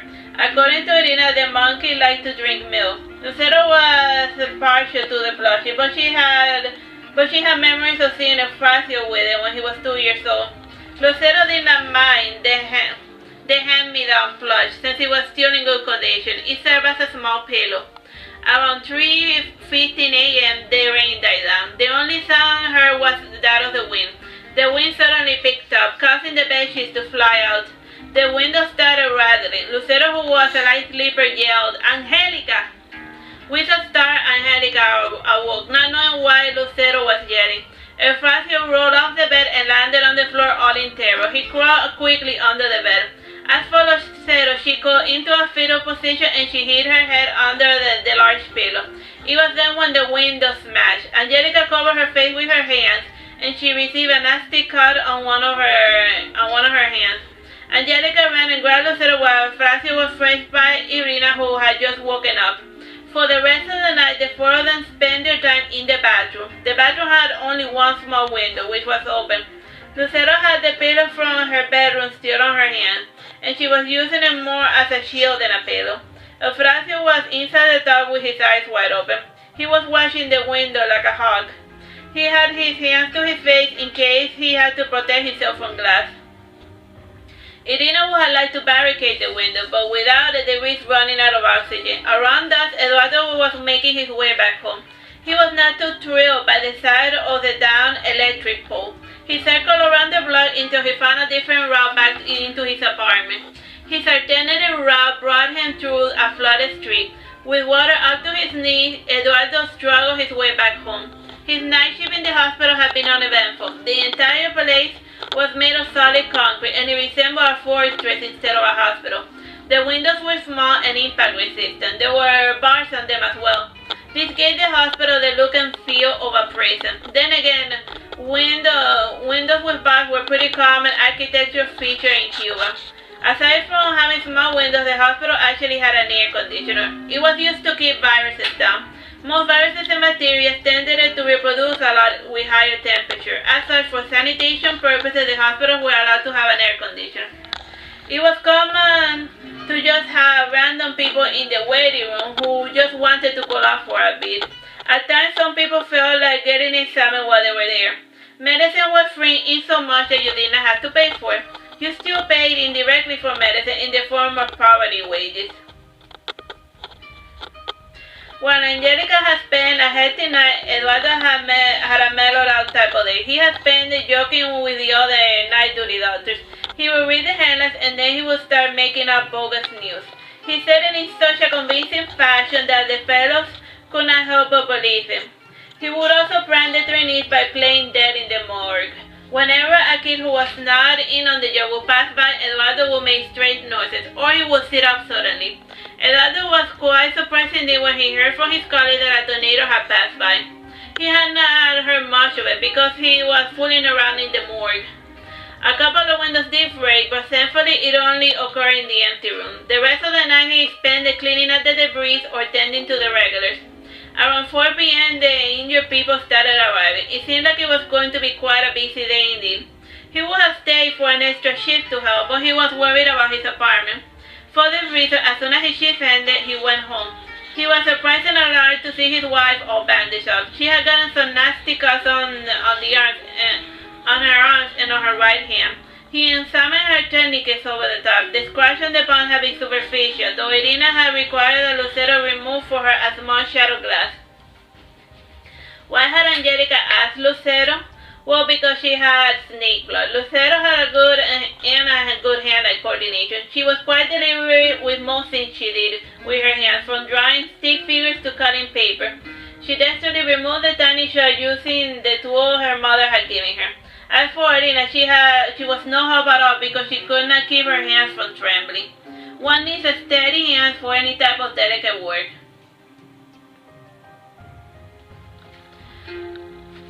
Irina never remembered an instance when Lucero called her mother grandma. It was always Irina this or Irina that. She was quite disrespectful little bride.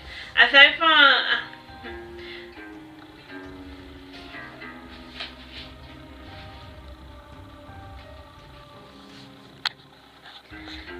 This was part of the reason why Angelica smoked. She was trying to cope with the tension of being alive and with the tension on not having nicotine running through her veins. Smoking is a hard habit to quit. Alright, we made it to chapter 5. Rolling. Hello, my name is Teresita Blanco, the Artsy sister, and today I'm gonna read you La Casa, written by me. And we're in chapter 5, Isabel la Católica. The following days, the family spent in cleaning up the apartment. When it was made presentable, the permutation process started. The negotiations at first started with one party, and then several others got involved. After much back and forth, the family acquired the house in Isabel la Católica. The apartment was gotten by a deaf lady who did not mind the sirens, and so each party acquired what their hearts desired. To help furnish the new house, a lot of the old stuff was acquired from the house in La Palma. The library for one thing was transferred to the new house, in addition to 2 of the beds and the living room furniture. The TV also belonged to the Mason family. During the day of the move, Angelica noticed a fallen chandelier. It had fallen on top of one of the beds they had kept. They had a repair, and they moved the bed to the side to avoid having the chandelier on top of anyone's feet. Aside from the chandelier incident, the house did not show any other noticeable problem. It had gotten some water damage from the hurricane, but the problems had been superficial. The walls were made of bricks and concrete, cladded with stucco, which gave the white walls an interesting texture. It had been smoothed over the years with each new layer of paint. The materials of the wall and the nature of the wood meant that nothing got rotten. Those old colonial buildings have been made to last. They do not fall over easily in comparison to the cardboard boxes that the people in the States call home. The last owner of the house was a fellow named Horacio Olivera, age 81. His wife had died and his daughter had left to the United States decades ago. He barely saw her, and his drunken son was not very much good company. Eventually he got sick. It was during his illness that he met Dahlia. She was an elegant mulatto of extreme beauty and black hair, and her mother was Chinese, and her father was from Senegal.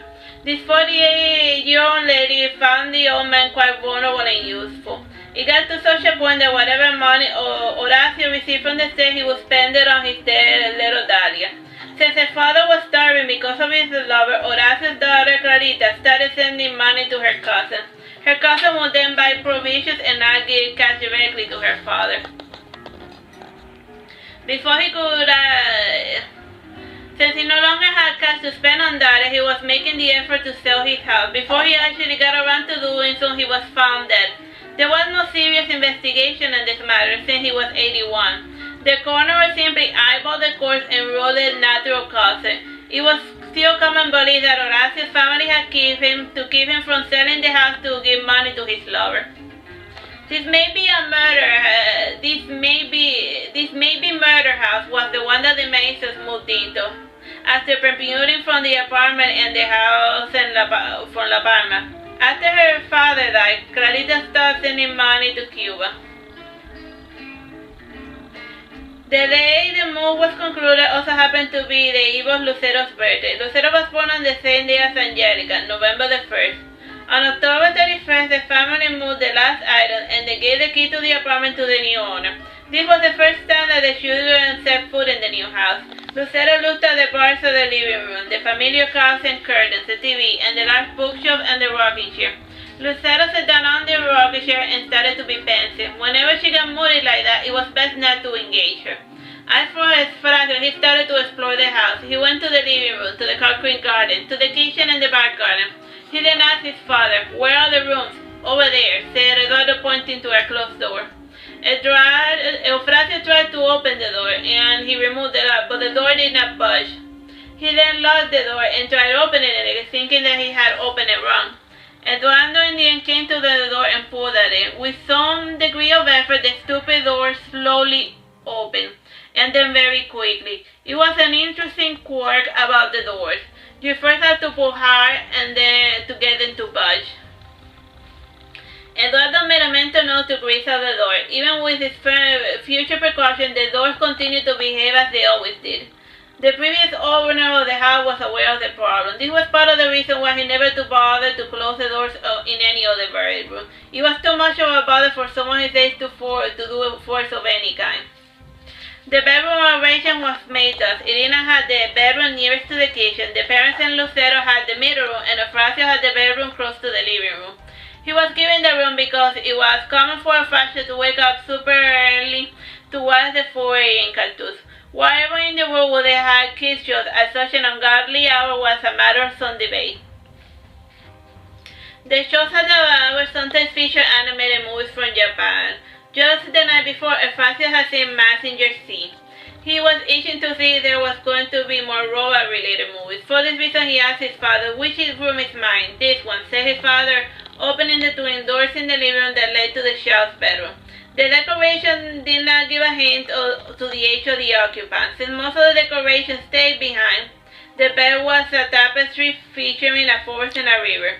There were 2 armories and a large glass shelf filled with encyclopedias. At the foot of the bed there was one of those old wooden coffins that the family was always lugging around. This one in particular had all of the wedding dresses worn by Angelica's great-great-great-grandmother. One of them lived long enough to see Lucero's first steps. After trying out his large 2-person bed over the top, Eufrasio lay down on the left part of the bed and went to sleep. By now, Eufrasio had gotten his daughter under control. He had gotten over because his family did not draw too much attention to it, and he also took speech therapy. Ofracio did not go to sleep in the middle of the bed because Lucero liked to roam at night. Back in the old apartment, she would leave her crib to go to Ofracio's bed, and then she would go to Irina's room before settling down beside her parents. It was very rare that she would sleep in the same bed for the entire night. As for the source of Lucero's moodiness, she was not too happy about losing her crib. Her parents had gotten her a normal bed. They had given her the bed of one of Angelica's cousins They had given her crib to one of Angelica's cousins who was with child. Angelica figured that she was not going to need a crib ever again thanks to her husband. After Ofracio went to sleep at 4 p.m., Eduardo went to the library to pick up a book to read. He did not read it, however. Instead, he focused on the little child. He wondered what was going on inside that little head. There was indeed cause for concern. A week from now, Lucero was going to begin school. Ofracio was to return to school. When Lucero was told that she was going to go to school, like her brother, she did not seem too pleased. This displeasure only showed ripples on the surface. They were only noticeable by the flat, accurate tone she gave in all of her responses. In the end, to give the mother and grandmother a chance to start the birthday preparation, Eduardo said to Lucero, "Want to go for a walk?" "Fine, sure, whatever," said Lucero, getting up. The two walked outside to give a cursory view to the new neighborhood. All the houses in each block were fused, one next to the other. Each front porch was separated by a fence. The front of the apron in this house had two sitting spots, and in front of each there were some red flowers and spiky thorns. Eduardo took his daughter by the hand to go for the walk. He walked in such a fashion as to be on the side of the road at all times. He imagined that in the eventuality of being run over, he could serve as a human shield.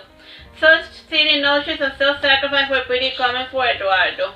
They were all born from the guilt of deciding for his better half.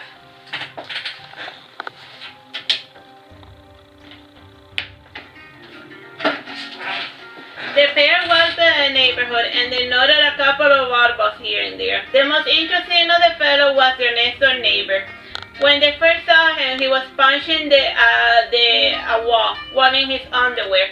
From time to time, he would make some bizarre yelling sound. To Eduardo, the man looked like a crazy person. Crazy people were common in Cuba.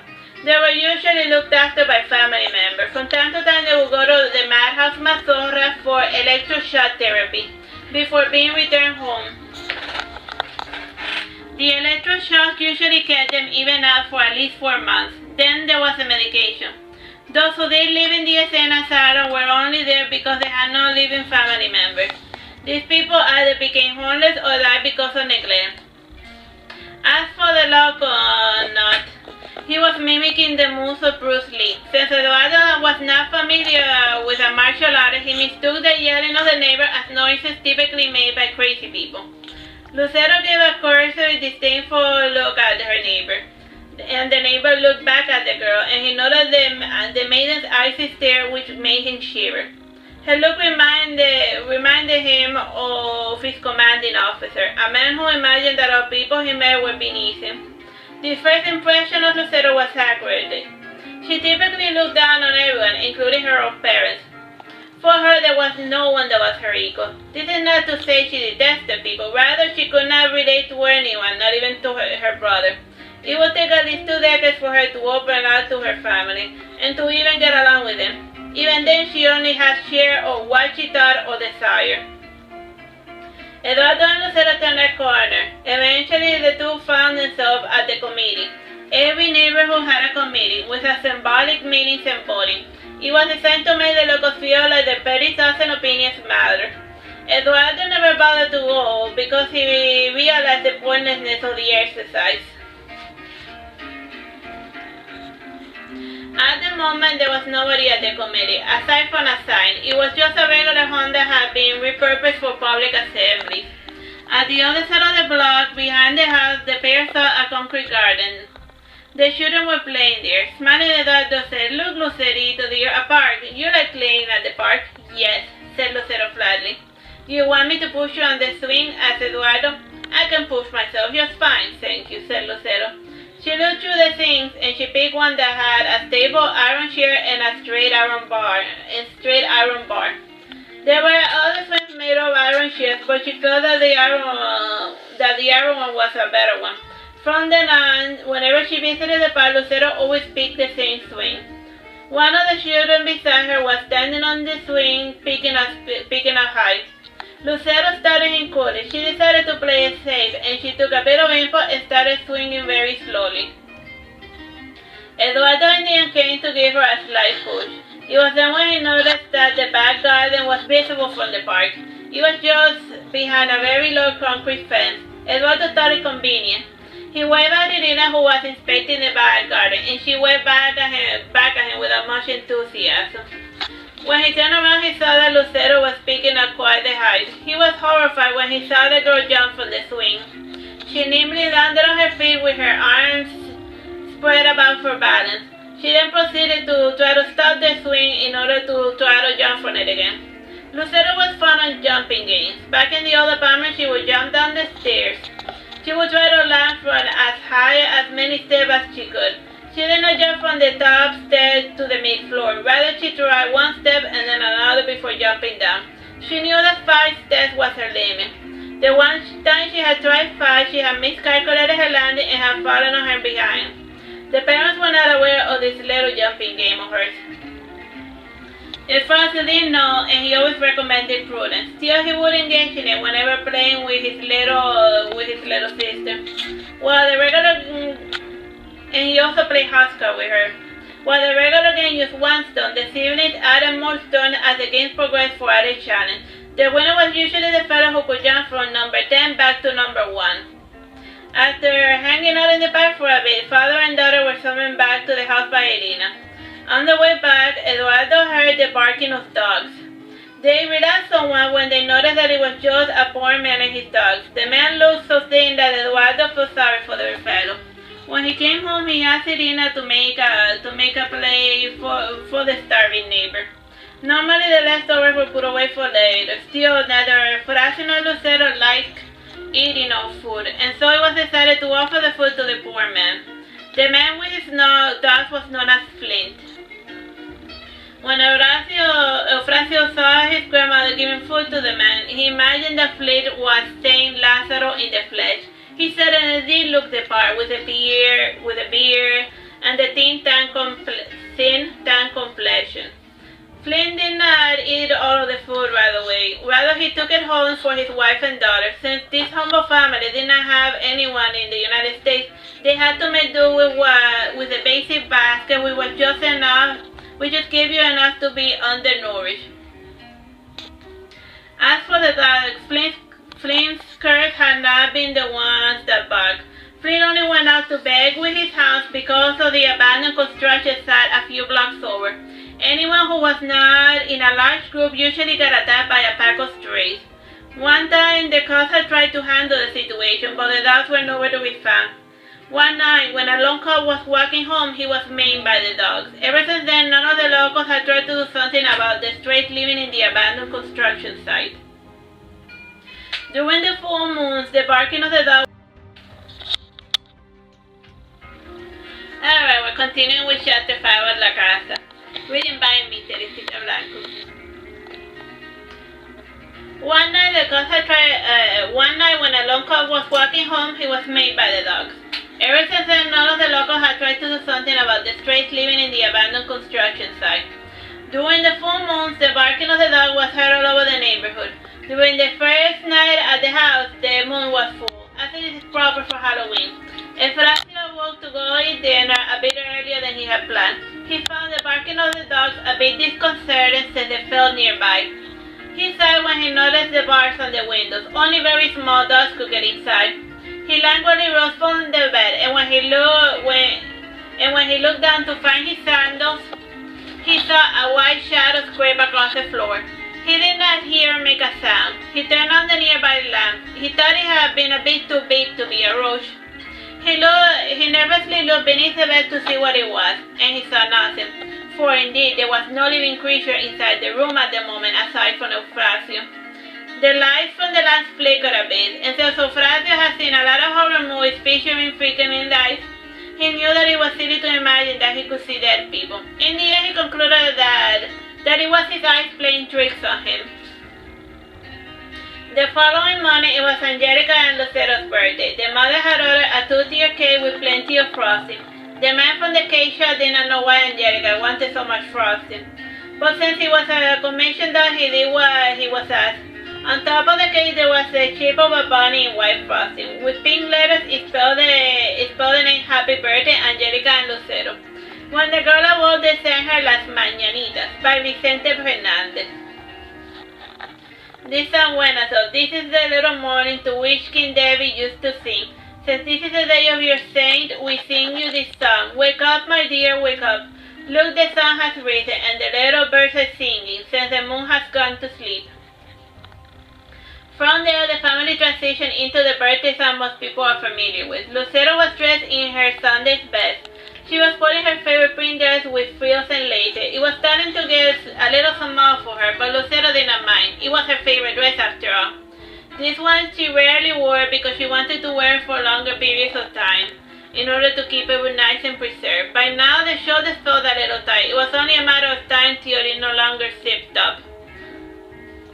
Eufrasio wore his best green tantum with his pants, and since the guests were coming, the situation called for wearing pants. Pants were only employed in important social occasions or when visiting an important public place like the hospital, school, or a church. It was frowned upon for children to wear as little as possible because of the weather. Since it was a birthday party, the parents prepared little boxes with snacks. The snacks included croquettes, bread with paste, water cake, and a cold macaroni salad. The water cake was a type of cake that was made specifically for those boxes. They usually had strawberry frosting. Since Eufrasio loved buñuelos, the box included some as well. There were dough pastries in the shape of infinity. They were also covered in anise caramel. The dough was made of cassava and malanga, and it is to die for.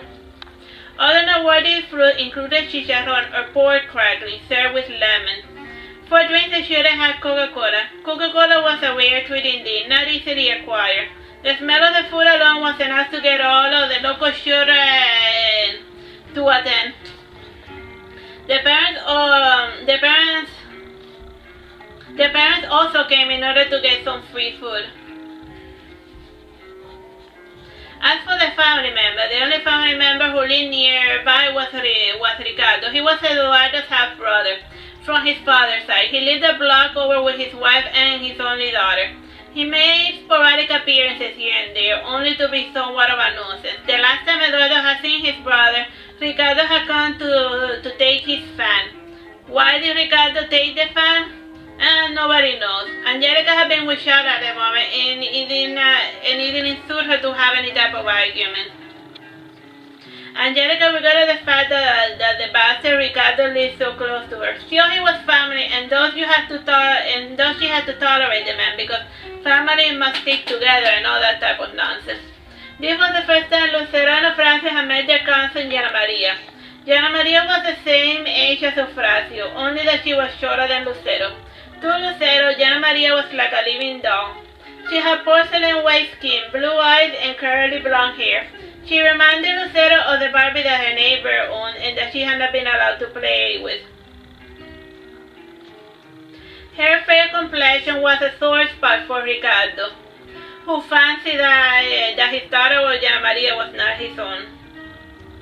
Since she was so shorter and she resembled a lot, Lucero warmed up to her cousin pretty quickly. Eufrasio thought well of his cousin. He thought that his sister was a good judge of character. If Lucero got along with Jana Maria, it meant that she was a good person. Among the other people of the party, there were Eufrasio's good friend, the penguin and Yuri. The penguin's real name was Gibor, but everyone just called him the penguin because of his sharp nose and his straight black hair. The trio had met in school 2 years ago, and since they were regularly bullied, they formed a bit of a posse to fight back. Still, they were 3 against 7, so they were not making any significant progress against their bullies. The penguin was doing well, but since he had a low meat diet, he was not putting on any muscle. As for Yuri, he had gotten some large food from the state. He had asked them to add a metal plating inside the shoe. This would give his kids an extra hug. The bully problem was a working process, and it was a localized problem. Some of the rats were even at Lucero's birthday party. Under the watchful of the parents, they behaved themselves.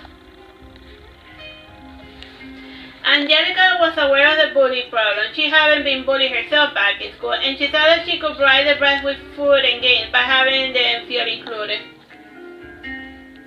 Back when she had been in school, Angelica had bullied others because of food reasons. She figured that if her Francio's enemies were fed, they would back away. As for Francio, he was dealing with his bully problem by raising his tolerance to pain. He was trained by having his sister kick him over and over again, and she at other times would scratch and bite him. He had always instructed not to hurt his sister, and so his sister's behavior had gotten a little out of hand over a short couple of months. The party itself went uneventful, and a few kids suffered a minor injury when a dull knife fell on his feet, and another person had a plate fall on their feet. The games played by the children were tag and hide and seek. There were plenty of places to hide, and Lucero was lost from sight for half an hour when she hid inside the bookshelf. She was eventually discovered by her father, who was looking for her to cut the cake. Picking her up, he brought her to the kitchen table to face the cake. They sang to her happy birthday, and they took a couple of photos. Since the films were hard to come by, Eduardo had to make them count.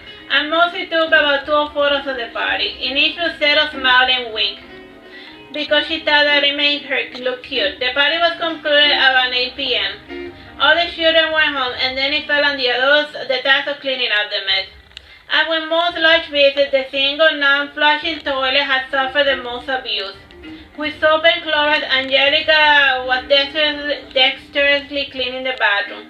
Irina was sweeping the confetti from the piñata. Francis was watching TV while sipping a soda. Since he had drank soda, he was not going to be sleeping anytime soon. It was Friday, so why did it matter? He could sleep a little late and still make it to Sunday school. Sitting to his left was Jana Maria, and to his right was Lucero. Lucero asked Jana Maria, "Shouldn't you be going home?" "I can stay a little longer. My parents don't care either way," said Jana Maria. "Whatever, dude," said Lucero, putting on one of the sofa pillows close to her face. Normally she would be in the rocking chair. Still, since they were watching a scary movie, she did not want to face it alone. They were seeing it on a VHS tape. Some sadistic bastard had gifted Lucero the phantasm. Jana Maria was only half paying attention to the movie. She was looking through one of the doctor's books. It featured photos of genetic malformity. Efracio was more used to horror movies. He would catch a couple from time to time at Yuri's home. His father had a home theater with a projector and everything. He would charge a pittance for people to come see whatever he had on. Yuri's father offered a cheaper alternative to going to the Cine de Praga. About 10 p.m., Eduardo said to Jana Maria, "I'm taking you home." "Fine," said Jana Maria with an air of resignation. "Fine." The little lamb being led to the slaughter, Eduardo walked the girl home. The two did not say much to each other. Jana Maria was afraid of Eduardo. The reason was somewhat rather stupid. When Jana Maria was wrong, she was visiting Eduardo and Angelica with her father, who was there to take their fan. The girl saw a tiny porcelain piano. She went to touch one of the keys, and to mess with her, Eduardo put on a scary face and he said, "Don't." The suddenness of it made the girl start crying. Ever since then, she was a little on edge whenever she was near Eduardo. Eduardo had not been to his brother's house in quite a bit. He was both surprised and a little disappointed when he saw the state of the house. A couple of years back, Eduardo had given his brother a large part of land and some money and building materials to have him build himself a home. Eduardo's brother, Ricardo, had used the cement to build a stupidly large foundation. It was the type of foundation one found in a skyscraper. After using up most of the cement, all he was able to do was build a bathroom, a skinny hallway, a kitchen, and a single bedroom. The rest of the land was being employed to house a birdhouse. Ricardo made his money by fixing television and selling the birds he caught. He was supposedly in the construction process. Still, all he did was for his daughter to shovel dirt from one part of the garden to another. Such pointless tasks were enough to drive one to insanity. And indeed, Ana Maria was suffering from delusional psychosis. She would block out or suppress all the time that her father had beaten her within an inch of her life. And when asked about him, she would always speak of him with the utmost praise that nobody believed. This was the only way she maintained a happy disposition, by being in denial of her situation. Eduardo was released to see that Ricardo was passed out drunk on a chair in the garden. After delivering the girl, he left without looking back. Along the way, he passed an abandoned construction site. He heard the barking of dogs. This made Eduardo run. Since he ran, a pack of dogs started to follow, but only until he reached the end of the block. The strays never lingered past their territory. The end of the chapter. Silver Eye. A week passed on eventfully. Irina had seen the strange white shade a couple of times. For some reason, it made an appearance a lot in her room. Since she believed in Santeria and all that type of and about ghosts, she naturally assumed that it was a ghost of Horatio. She did an exorcism using other fellow using a fish and some grasses. When she was done, she placed the spell components in a bag and she left it in a street that had 4 corners. When she came to the corner, she noted other suspicious looking bags. She turned around and tried a different corner a couple of blocks away.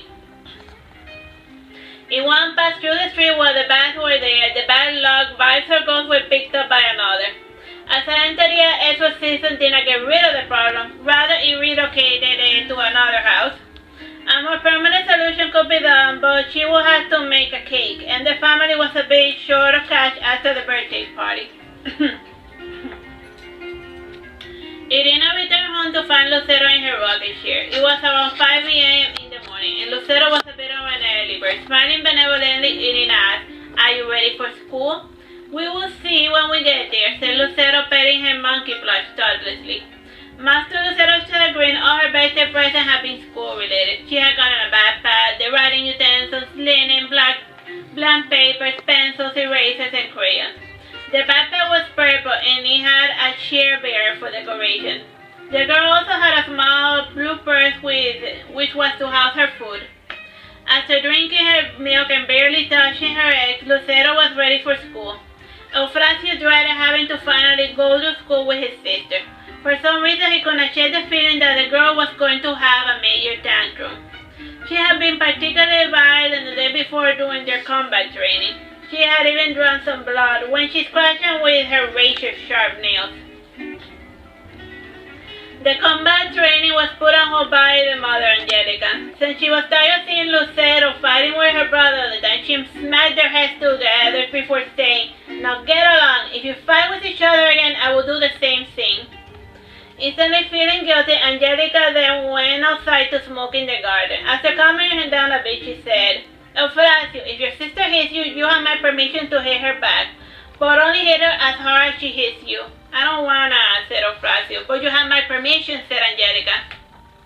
Lucero was pensing all the while. Eventually, she extended her hand to her brother and she said, "Let's not fight ever again." Eufrasio then said, "I still need a way of getting stronger."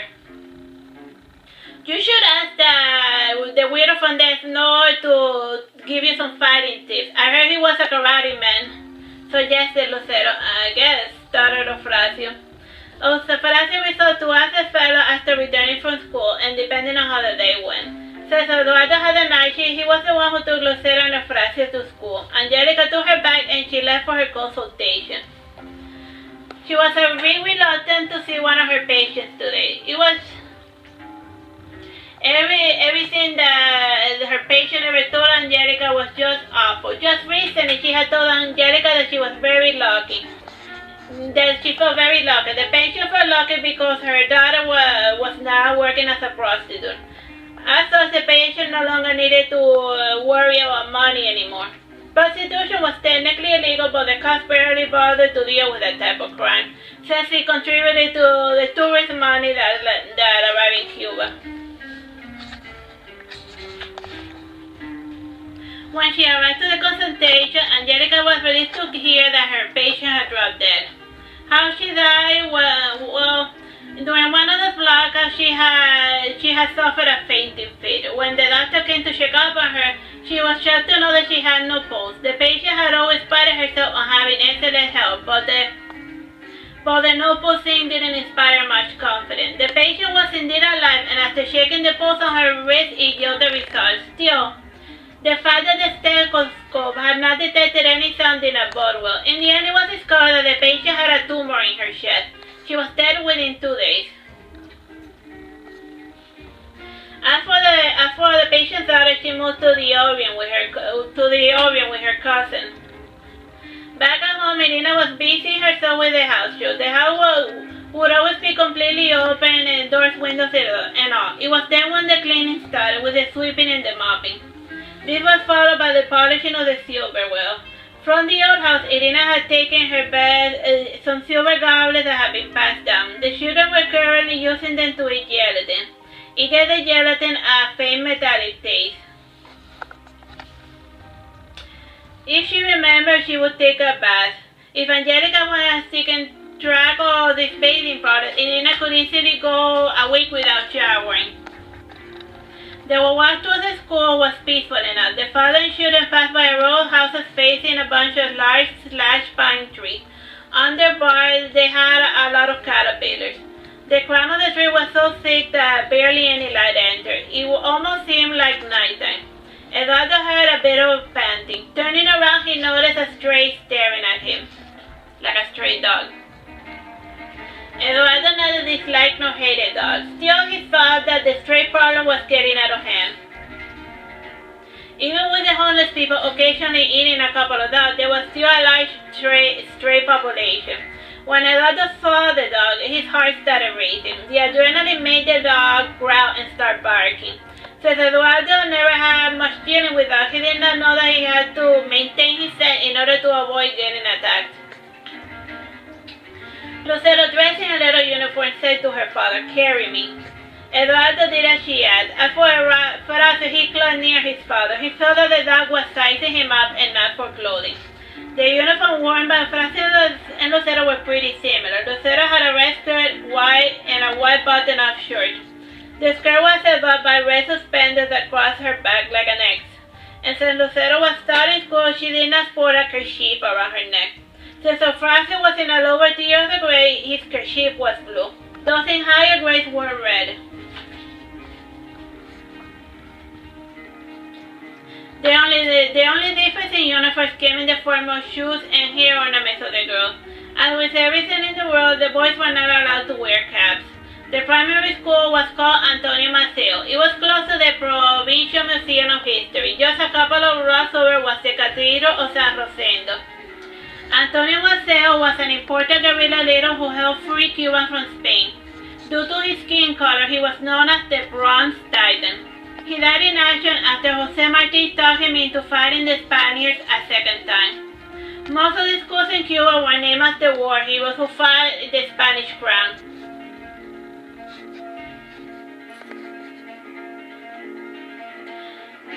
The school named after Maceo had a large iron bar fence. All the classrooms faced a large concrete garden. At the furthest end of the school, there was a couple of large shaded trees, as is to be expected, and there was no air conditioning. The windows were all open and they had bars.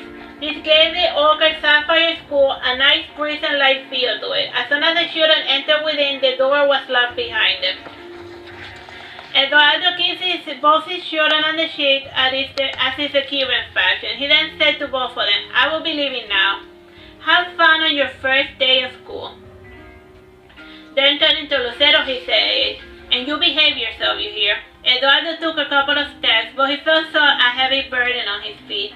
Horacio, who was not too keen on seeing his sister's tantrum, went to the assembly line of his classroom to be near the ever watchful eye of his teacher. He hoped that the commotion might keep him out of sight of his arch nemesis.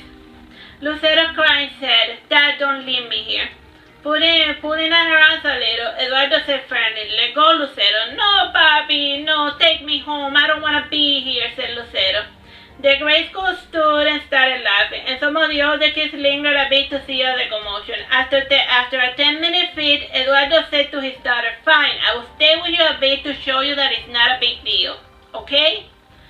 Still crying, Lucero said, Okay. Lucero wasn't truly sad or scared. She just hated being taken out of her home.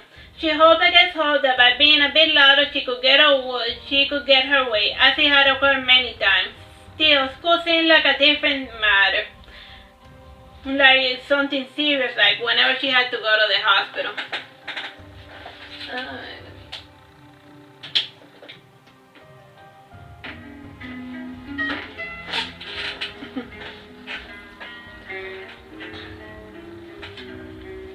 While Lucero stood in line with her father, some of the children made silly comments, which she stoically ignored.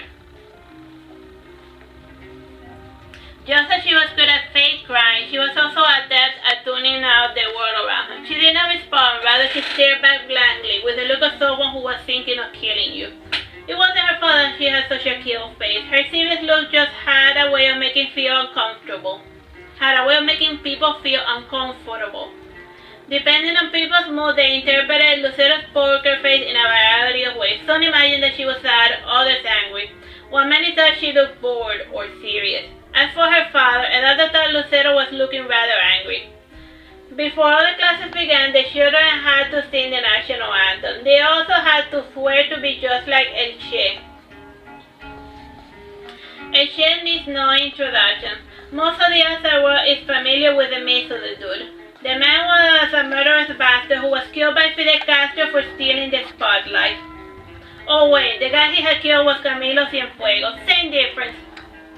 Fidel Castro was never a man who liked sharing with his fellow man. And even when he demanded that everyone else share his wealth with him. He wanted all the focus to be on him, so much that he didn't even have a first lady.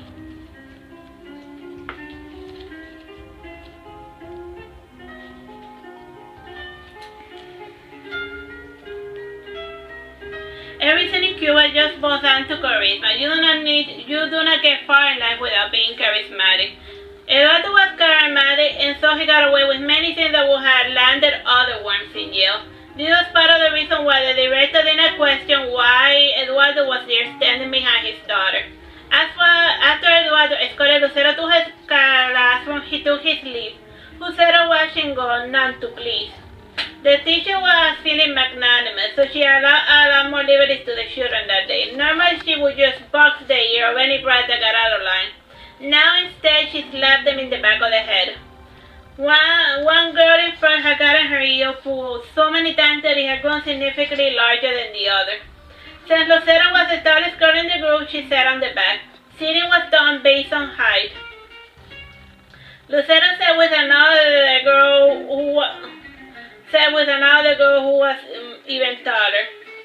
She had repeated grade school, if you can believe it.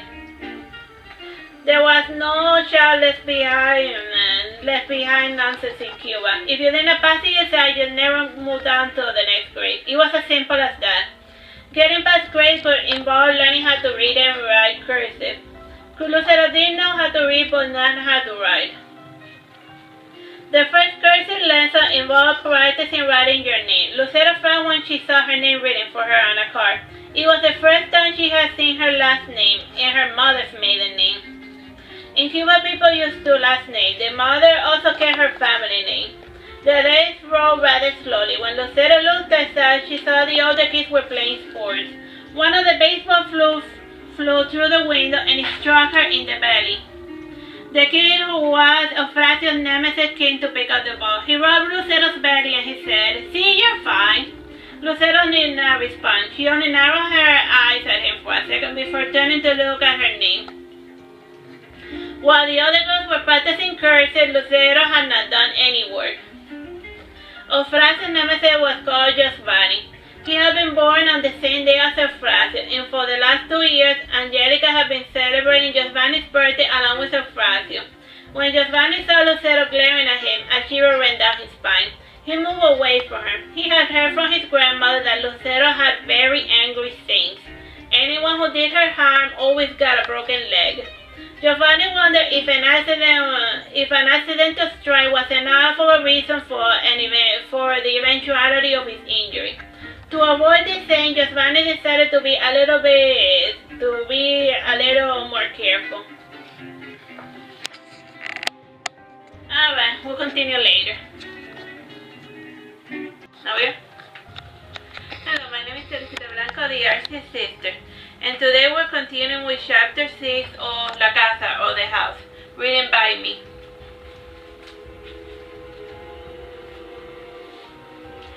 The time for lunch eventually came for the small children.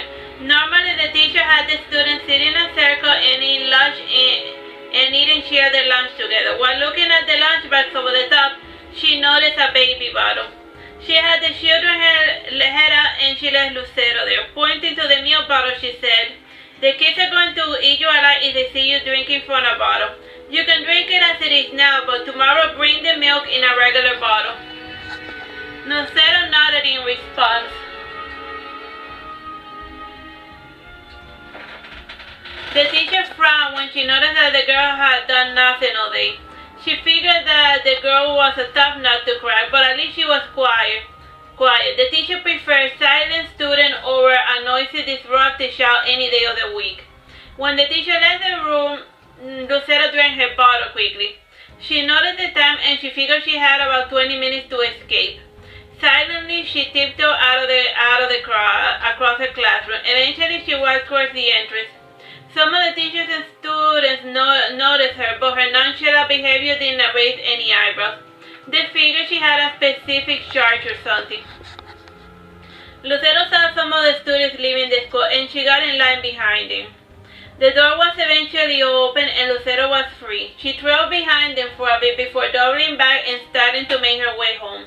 She ran a bit, but then she decided to walk the rest of the way home. She was already pretty far away from the school, and when she got to the park, she sat down a bit in front of the bust of Jose Marti. She ate her bread and drank from a small bottle of water she had before continuing the rest of the way. Eventually, she reached a block that had large trees with caterpillars. She then heard the barking of the dog. She saw a girl her age running toward her. Getting the hint, Lucero ran back, crossing the street and nearly getting ran over by a bike. She found the only tree that she could climb and she perched up there. The girl noticed Lucero on top of the tree and she also climbed up there. Moments later, about 4 dogs crowded under the tree with their barking and snapping of teeth. The girl on top of the tree with Lucero was wearing a blue kerchief. She kept saying to the dog, "Shoo, scram!" Lucero broke a nearby branch and she threw it. One of the dogs went away and brought back the stick. Lucero reached down and she took the stick, and then she threw the stick once again. This time a couple of more dogs followed after it. All the while, the girl observed Lucero with mild amusement. She said to herself, "Why didn't I think of that?" "Because it is not going to work," said Lucero. She added, "See, only the former domestic dog chased the stick. The others are not going to leave us alone." Your intimidation tactic might work if only you could hurt your nerve," explained Lucero. "That's easier said than done," complained the girl. "I have an idea," said Lucero. Lucero started yawning, and the dogs yawned as well. She then nestled on her branch with her purse, and she pretended to fall asleep. The dogs turned their heads from Lucero and started focusing on the other girl. The girl mimicked Lucero's action, but she could not calm herself. The dogs could smell her adrenaline and heart pumping. They stopped barking and they just sat down on the floor, wagging their tails happily. Eventually, they heard more barking in a different part of the park. The dogs, hearing the excitement of the peers, started running. The girl beside Lucero left the tree and started running back home. Lucero followed behind at a much slower pace.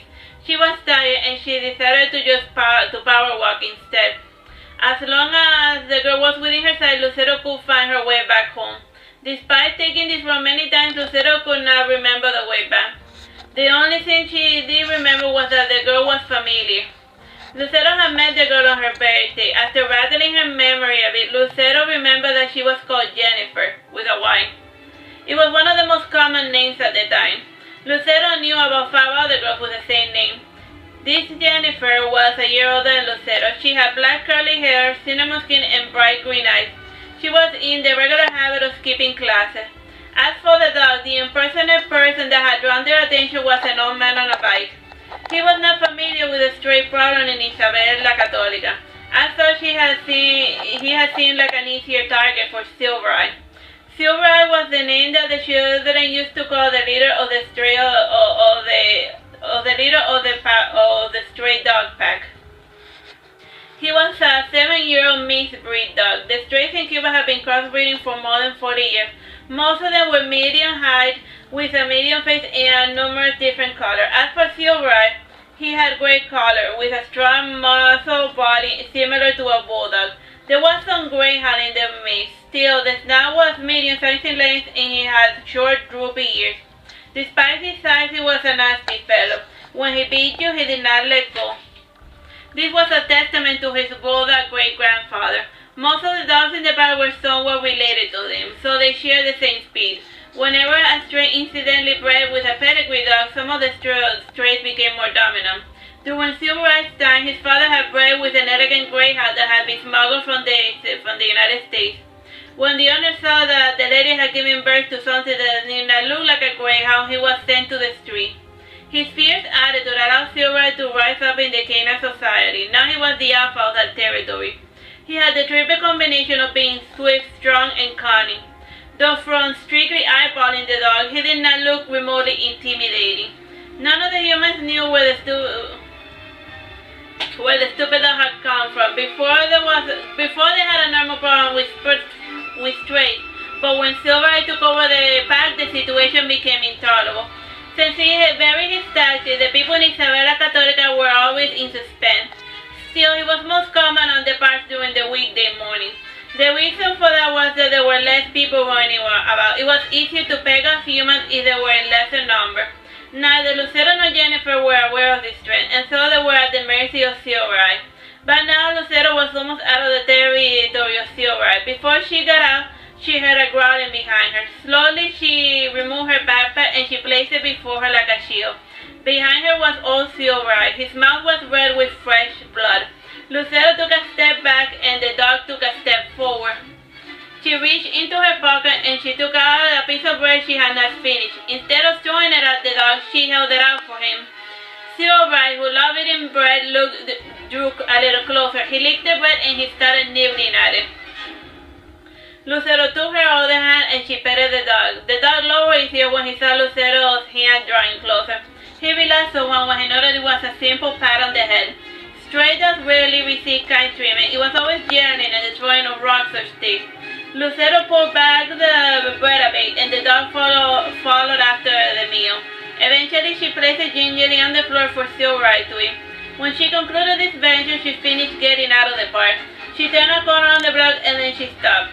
As she rattled her brain a bit trying to remember the way home, she did not have to sing long before Jennifer came back for her. "I thought you were dead," said Jennifer, taking her hand. "I might have been, but I have a way with animals, just like one of those Disney princesses," said Lucero. "Which one, Aurora, Cinderella, or Snow White?" asked Jennifer as they continued walking. "I think Snow White. Mother said she wished for me in the same fashion as Snow White was wished for," said Lucero. "I don't remember the wishing part. Then again, it's been ages since I've seen the movie," said Jennifer. "I think it was in a book. Most of the ones in my house are pretty boring. One time I tried reading Peter Pan and Wendy, and I thought this was the book that inspired the movie. Anyhow, the book was boring, but it did have nice pictures. I don't like reading books. I don't like reading books that don't have pictures." "Why do you leave school?" asked Jennifer. "Because it was my first day," said Lucero. "Well, you haven't given it a proper chance. Once you get going there for a couple of weeks, you're bound to find a reason to avoid going there altogether."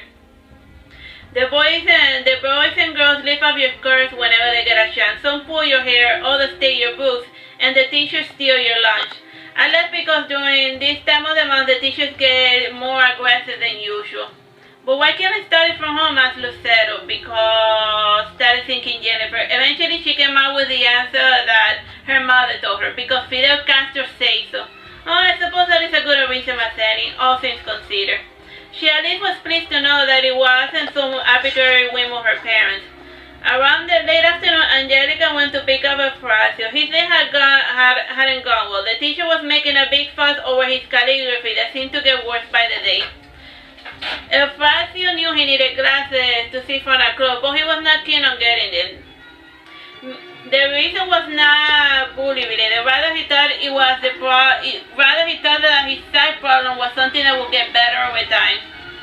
By putting the paper on lens, he could at least make out somewhat what he wrote. The problem was a loss in accuracy. His mind was pretty distracted as a whole. He could not wait till next year for the 3 wise men to come. He wanted them to bring them an Atari. He had played it a couple of times in Yuri's house. Still, he wanted one that he could play at home. When it came time to leave, Horacio looked for his sister's classroom. She was not there. He guessed that it might occur, but he never thought that she would follow through with it. Lucero had always been impulsive, and her impulsive behavior had gotten her in trouble when she was younger due to her klepto tendency. Angelica put a stop to this by making Lucero swear by God that she would never steal again. If she ever did break her promise, God was gonna smite her. Ever since then, Lucero did not steal anything, but she found ways of getting around her little promise. The promise said nothing about taking lost items or items that did not have an explicit owner. This was part of the reason why Lucero was always looking down when she walked. To this measure, she had found a couple of toy soldiers, some cards and crayons and marbles. Her favorite marble was a black one that she called Zorro. Sometimes they would play pretend using the marbles and toy soldiers. The Zorro TV show was being played at the time, so it was something that the children watched on a regular basis. It was oftentimes the parents would see the siblings fighting one another with sticks. The overall goal was to disarm the player. They had gotten many bruises in their fingers due to the nature of the game.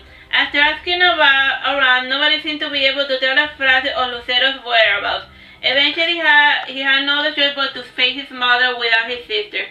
Angelica naturally gave him an earful. In the end, she had to concede the fact that due to the scheduling issue, it wasn't easy for Euphrasia to lose track of his sister. Eventually, the two returned home and they found Lucero sitting on the porch waiting for them.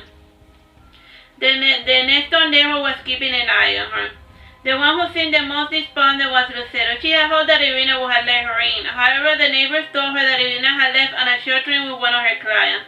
Both had gone to the bridge to place a lock there. It was a way of creating a binding. The client wanted to be with her lover forever, though she had Irina make for her an amarre or binding. The bridge had hundreds of locks with different makes and designs. All had the same purpose. Irina was not too fond of bindings, in part because she knew that the Santos liked for love to happen naturally. You could bind a person to you, but like any prisoner, you could not make the person love you. Love is something that is given, not taken or demanded. It can only happen between two individuals who are truly free. This is at least what Irina believed. She was a bit of a romantic at times, always hoping to find her true love. As Irina saw the waters of the river pass by, she abstracted herself in the elusive idea. And as all people must wake up at some point to reality to survive. In this respect, Irina had a perfect balance of having her head in the clouds while having her feet firmly planted in the ground. The day rolled rather peacefully by. Most of the days in Cuba rode at a leisurely pace. At night, Eduardo came home to find his family together. He smiled when he noted that Euphrasia and Lucero were in one piece. The smell of roasted chicken was filling out every bedroom. The scent of chicken was a good sign. It was common for the Cuban government to relax its grip every once in a while. Eduardo's day had been pretty busy. After working 10 hours, he was finally able to return home around 9 p.m. continue. I'll finish up this chapter soon in the next video. Bye bye. Hello. Let's put this on. Hello, my name is Teresita Blanco, the Artsy sister, and we're reading La Casa or The House by me, Teresita Blanco. So we're finishing up chapter 6. Eduardo's days have been pretty busy. After working for 10 hours, he was finally able to return home around 9 p.m. Things had been slow up until that. Suddenly, every woman in an 8-mile radius was giving birth. It was one of those full moons. Usually, after the 8th month, most healthy women in Cuba tended to give birth during the full moon. When a lot of women synchronize their pregnancy, it tended to get pretty busy. Eduardo had only come home for a couple of hours to rest and to check out the family. He would then have to return to finish the night shift. He was working himself ragged for a bit, and still it was the easiest way to get milk for the family. A newborn mother always got a healthy supply of milk. Whatever they did not drink was collected in a bottle for Dr. Mason. He would then smuggle the milk bottles out of the hospital hidden in his socks. This was the reason why his socks always smelled of milk. Aside from treating the maids, Eduardo had to deal with a poor bastard that had gotten mauled by a pack of dogs. Every exposed piece of flesh had been bleeding. There was even some loss of muscle tissue in one of the legs, and the belly fat had been partially devoured as well. It was this side that helped develop Eduardo's fear of dogs. When he was small, his parents did not have pets since his mother thought them messy, and she was allergic. As such, she never learned to understand dogs or even like this. This sudden fear of dogs would eventually cause Eduardo some problems in the future. While operating on the man, he commented, "What sort of vicious dog could have done such a thing?" "See, all right, doctor," said one of the gossiping nurses. "See, all right, is that the name you gave the dog?" asked Eduardo. "That is what the children call him," said the nurse.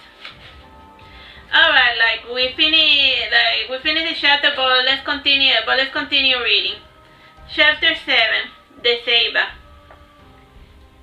January came, and with it the promise of getting presents for the children. Since Lucero was finally in school, Eduardo felt it was time to get her started in catechism.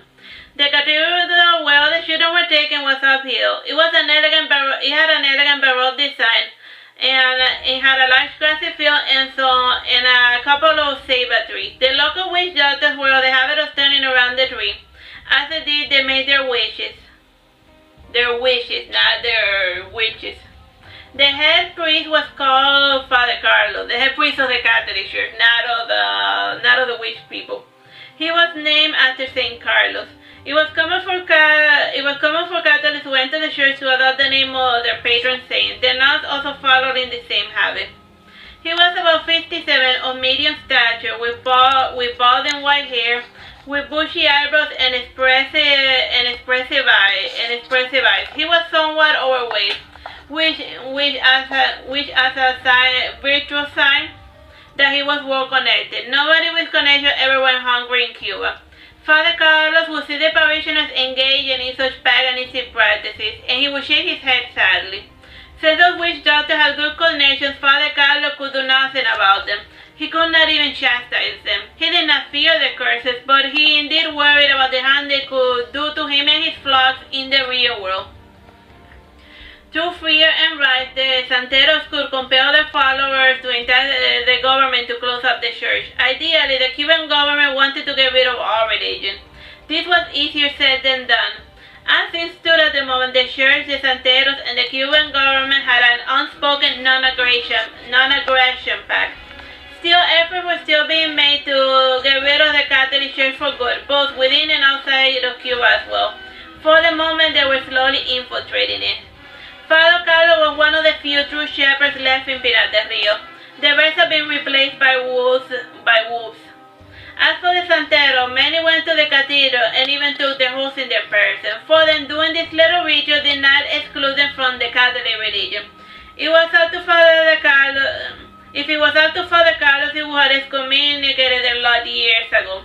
It did not make sense to him to pray for salvation or wonder while wishing in harm upon one's neighbor with another. Jesus tells you to love your neighbor, not to steal his hair in order to curse him.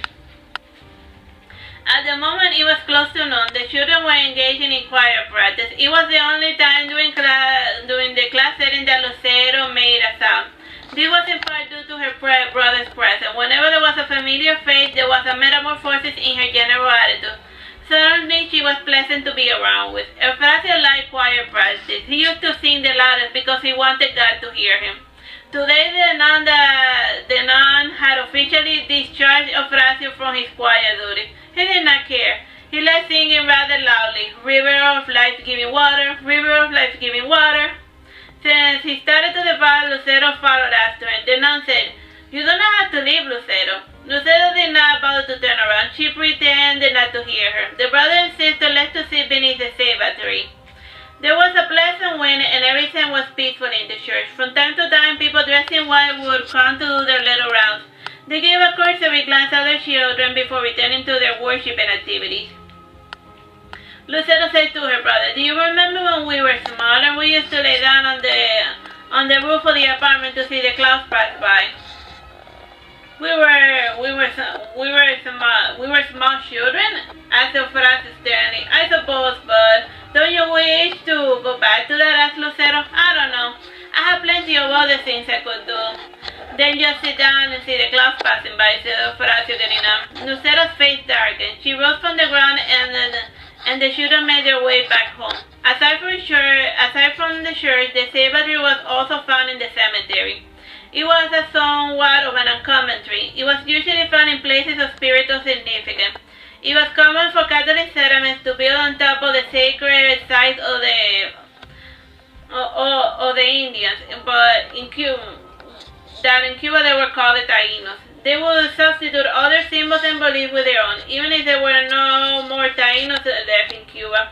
At least many of the sacred ceiba trees still remain. Near one of the last ceiba trees in the cemetery, there was a lonely grave. The graves in Cuba were built above ground. The water table was too high for proper burial. It was common for the children to visit the graves to play hide and seek while the adults mourned. Eduardo was visiting his father's grave. He always visited his father on the anniversary of his death. He did not see the man much, and during the time his father was sick, his mother would take him out to go to the shopping center or to the park to distract him and his siblings.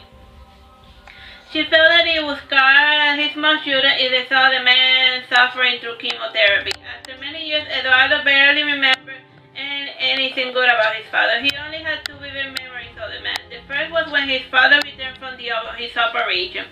He saw his father's shirt open. There was a surgical scar going from his chest to below his navel. His blood froze, and it took all his strength to come near his father after his mother beckoned him to welcome the poor man home.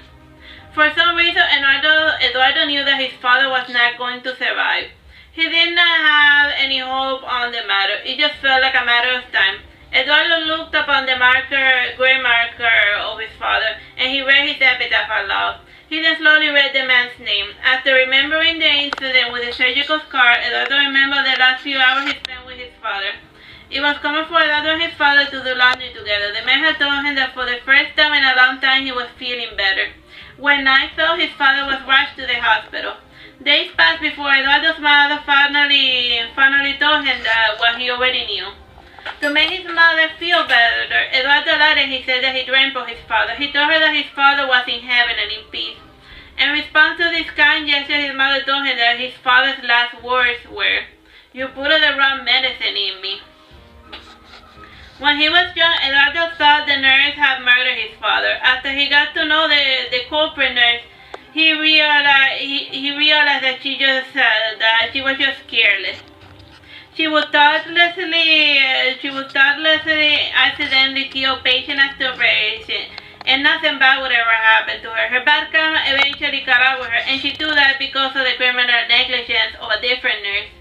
This belated justice never brought peace to Eduardo. His father was dead, and what occurred to the nurse did not change his path. Eduardo thought of this and many others and was sitting beside the grave. A grave robber noticed Eduardo by his father's tomb, and he decided to pick a different target. Grave robbing has always been common in Cuba. The carcass of a human holds some value. At times, the government uses random bodies to teach future doctors on anatomy. This too had occurred to Eduardo's father. Little did the poor man know that he was praying to an empty casket. In another part of Pinar del Rio, Irina was going to visit her favorite ceiba tree. It was located in the gardens of the first house she ever lived. The house was in ruins and abandoned. Nobody lived there aside from the occasional homeless person. Her earliest memory was of the ceiba tree. She was lying down in bed looking out the window. It was a stormy windy night and she saw faces inside the tree. The faces naturally that frightened her, so she did what any normal girl would do. She hid under the covers and she turned her back on the tree. The following night she saw that the faces in the tree were mocking her. It was at this point that Irina figured that she was just being a little silly. The current Irina looked at the tree thoughtfully. The dark shadows and the play of light made it seem like there were tiny creatures moving about the tree. As she had done many times in the past, Irina spun around the tree 3 times. She wore an elegant white dress and a white turban. The only color decorations came from the necklace and bracelet. Both were decorated by red and black beads. The red and black is the color of el agua. One cannot do any santeria without summoning the fellow. He holds the key that connects the human world with the world of the saints. He also acts as a translator. Depending on his mood, he can mistranslate your message, thus angering the saint you are trying to summon. With each turn, Irina made a wish. In order not to be disappointed, Irina never asked for something that she knew was impossible. She was also not of the habit of wishing people harm. What did Irina wish for? Elewa only knows. After concluding this little task, she started making her way towards the Grand Cathedral to pick up the children. Father Carlos saw her dressed in white and he commented, "Celebrating the saints? Yes, like any good Catholic should," said Irina proudly. "Whatever helps you sleep at night, child. God be with you," said Father Carlos. "And with you as well," said Irina as she entered the church. "How odd," said Father Carlos, laughing. Irina did not make any remarks. She was already familiar with the usual trend, with Father Carlos' usual teasing. Despite being a priest, Father Carlos did not believe in such petty superstition. He was a practical gentleman who believed that beliefs could not be forced upon another person. If it wasn't in a person to believe, then all a priest could do was pray. Regardless of their belief differences, Father Carlos respected and admired Irina. He knew she was a good person, and every once in a while Father Carlos would visit Irina and her family to dine at her table. She was just that amazing cook, in spite of the scarcity as far as ingredients were concerned. Before looking for the children, Irina looked wonder about the church. Despite coming here every Sunday, she did not get tired of looking at the decoration. The church was called San Rosendo Catholic Cathedral. San Rosendo was a Catholic saint from the 10th century. Like most saints, he was said to be a healer. He taught people both with words and deeds. Why was this church built in Pinar del Rio? Well, because San Rosendo is said to be the patron saint of that region.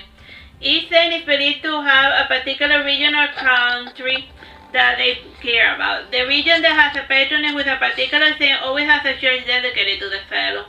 The Catholic Church usually arranges the patronage based on where the saint is born. How and why Pinar del Rio got this medieval saint patronage is something that nobody ever thinks about. Though Artsy was thinking about it. He had recently run into a book about the lives of saints. It seemed odd that Pinar del Rio would have a Spanish medieval saint as a patron. It would make more sense to dedicate the church to a saint that was actually born in Pinar del Rio. Then again, after reading the book a little more, Artsy realized that there were no saints in Cuba, with the exception of Saint Anthony or Mary Claret. However, he was from Barcelona, Spain, and he worked in Santiago de Cuba. As for the Cathedral of San Rosendo, it was built in 1903. Alright, so we'll stop it for now. Bye bye, Teresita Blanco, the Artsy sister, and we're reading La Casa, and I'm completing the chapter where I left off, the ceiba tree one. As for the Cathedral of San Rosendo, it was built in 1903. It had an elegant mix of neoclassical and baroque design. It has a balanced composition with 2 main bell towers in the front. The interior was pretty straightforward, with the columns holding up the barrel vault roof. windows were decorated with stained glasses. One of them featured La Caridad de Cobre. Behind the altar, inside a large golden frame, there was an image of San Roseto. Though to Irina it seemed like an icon to St. Lazarus. To the left of him there was a replica of La Caridad de Cobre. To his right, Saint Joseph. There was an icon of Saint Joseph with the baby Jesus. The balance of red and white inside was quite eye-catching. The exterior of the church had a nice manicured lawn and steps leading out to the entrance. Behind the church there was a large grass garden with a couple of ceiba trees. At the moment, the facade was painted white, with yellow on the decorative molding and around the small windows. The roof was painted red. The best aspect about the entire church was the immaculate marble floor tiles. The red and black tiles were such a treat. They ironically had the same colors as the wall. On the exterior there was a statue of Jesus. Irina admired the floor and many other things, while her footsteps echoed across the marble floor. She heard around her familiar footsteps of the children, but she could not see them. Guessing that they were hiding, she said, "It is almost 6 o'clock. You're going to miss your cartoons."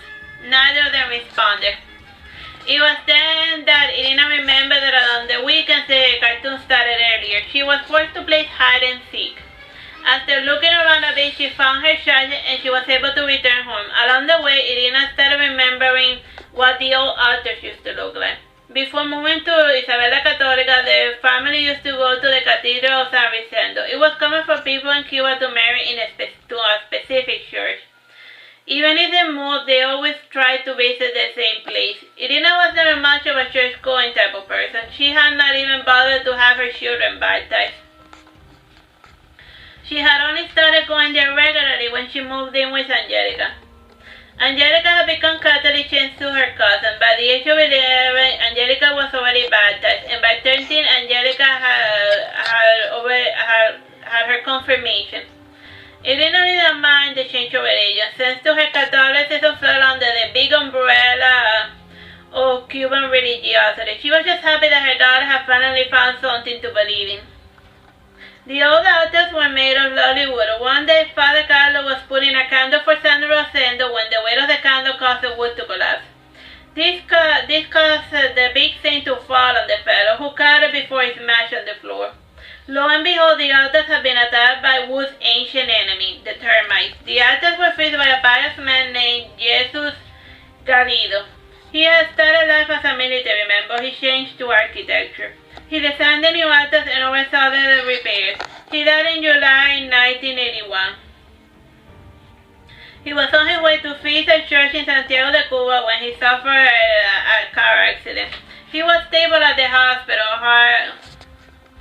However, his condition eventually complicated. Alright, so now we're moving to the next chapter. Chapter 8. Foreign buyers. In another part of the neighborhood, just past the bakery, there was a huge line starting at a ceiba tree. The tree provided shade for one of the few toy stores in the locale. Since it was January, there was a huge line to buy the new toys for the new year.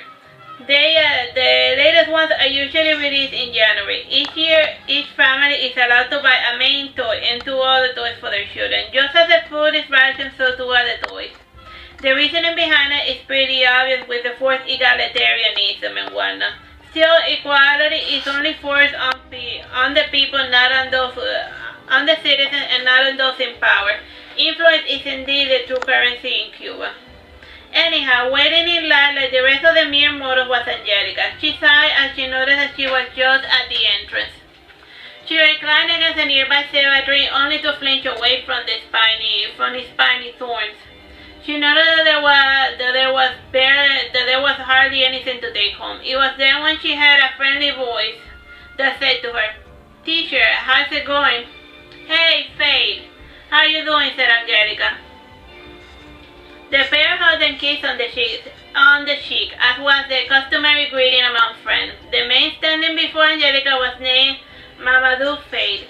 He was from Senegal, West Africa. It was common for people of Africa to go to Cuba for training.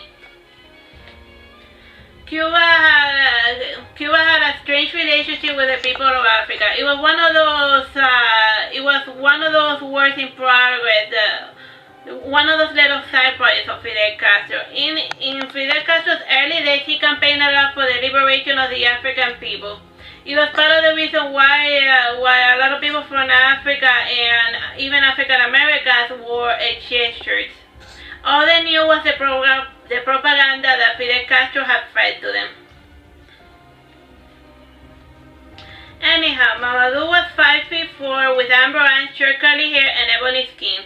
Since he was studying to be a doctor, he had developed a delicate complexion. The lack of meat in his Cuban diet had helped to reduce his muscle mass. Still, he kept relatively healthy since he was a foreigner. Mamadou said to Angelica, "So how's it going?" "Just the same daily nonsense, though there was an interesting incident the other day," said Angelica. "Any rare diseases spotted?" asked Mamadou. "Nothing of the sort, just that they found a baby in the graveyard. It still had its umbilical cord and placenta attached to it as well." "What sort of animal would do such a thing?" asked a different person waiting in line.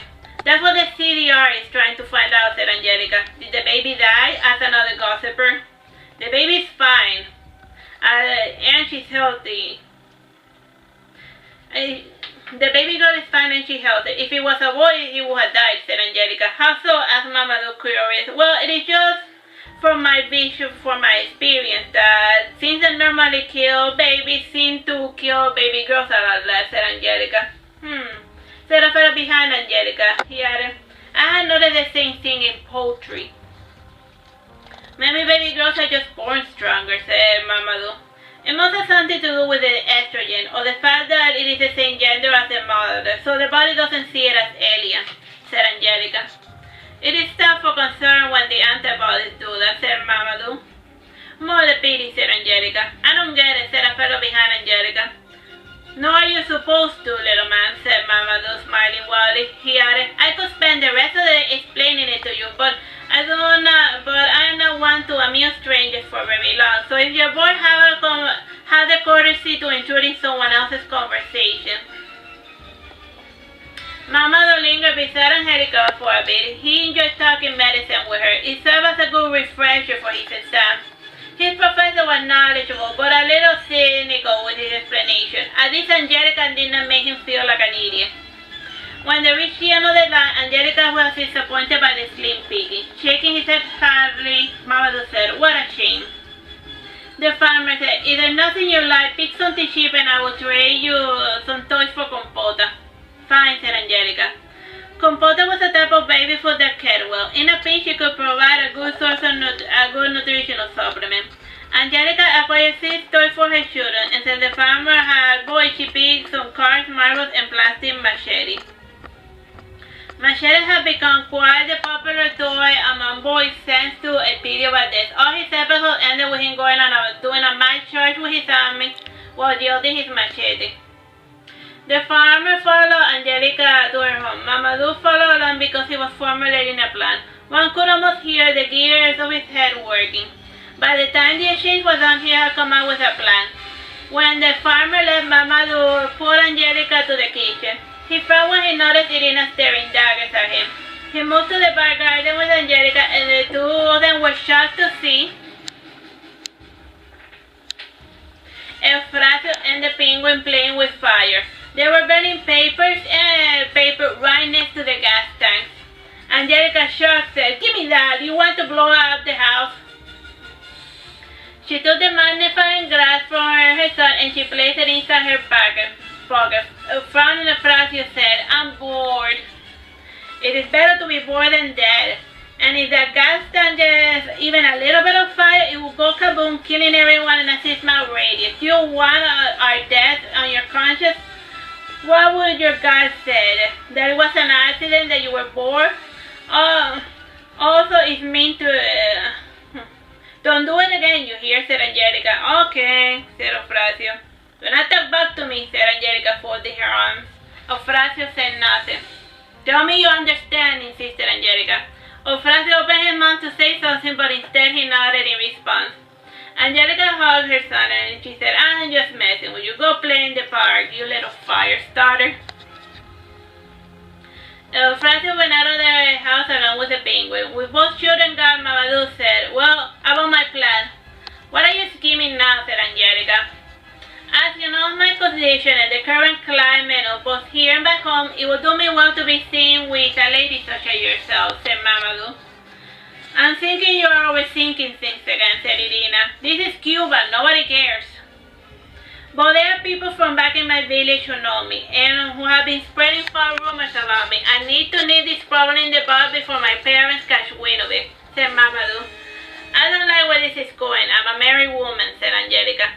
Since when do you care what other people think about you, said Mamadou. Those who like you well will think good of you, and those who despise you will always think bad of you. No amount of good honorable behavior will change the simple truths of the world. If it is a day thing, I haven't got the time for it, said Angelica. Nope. And I have an even better idea, said Mamadou, smiling. It will solve both your problem and mine for the time being. Go on. Yes, said Angelica with her hand. Do you know all las tiendas de amistad? Asked Mamadou. Oh, those city places, but you have to be a foreigner to buy there, said Angelica. Not necessarily. I often see the local quinceañeras with their gringo truck drivers buying all sorts of little knickknacks. As long as there is a foreigner there, the owner won't care that you're shopping, said Mamadou.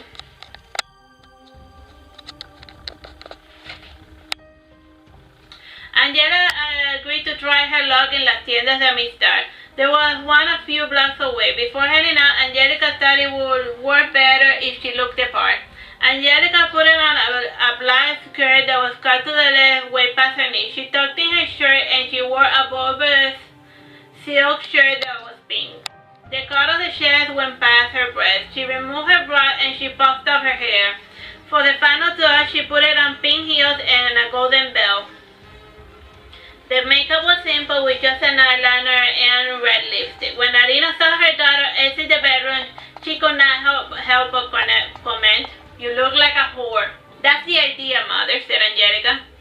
Angelica started walking out with her small wallet in hand. Along the way, something grabbed her by the feet, and she stumbled. Lucero beat her mother's leg, and she scratched at it with her tiny feet. Frowning, Angelica said, "I haven't had time for your nonsense." Lucero released her mother, and she frowned. Getting up, Lucero left the house, and she crossed the street to play with Jennifer's cat. Mamadou walked with Angelica at an even pace, keeping his usual respectable distance. He did not make any newcomers, nor did he try to flirt with Angelica. As before, his conversation returned to topics of medicine. When they were a few blocks away, Mamadou said to Angelica, "Well, it's showtime. How do you think we should enter? Should we hold hands?" What are you? Stop acting stupid, said Angelica. "Just put your arm over my shoulder, almost reaching into my chest. And then I will put my arm around you. Alright, let's go. Let's just get this over with already." "You are no fun," said Angelica. Mamadou was already regretting coming up with this idea in the first place. Their entrance had the desired effect. The shopkeepers eyed Angelica from head to toe, and they frowned and huffed as she passed. They did the same whenever a lady of the street entered with their lover. There was also the slight racism that still remained from colonial time. It wasn't an official rule or anything. Rather, it was common for mothers to whip their daughters whenever they saw them dancing with a man that looked like Mamadou. Alright, we'll continue with the story real soon. Bye bye. Action? Action.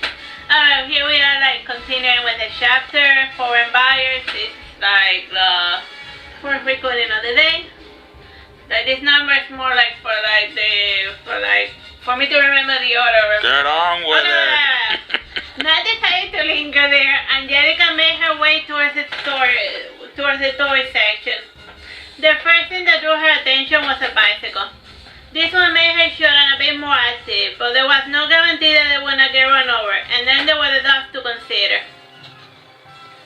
They always attacked anyone who was riding a bike.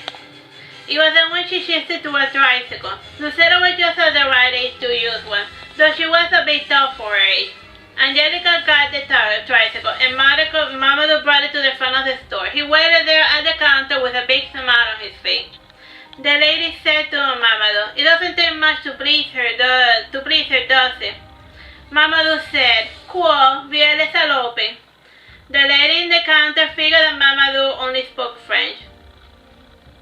When she was younger, she had studied French.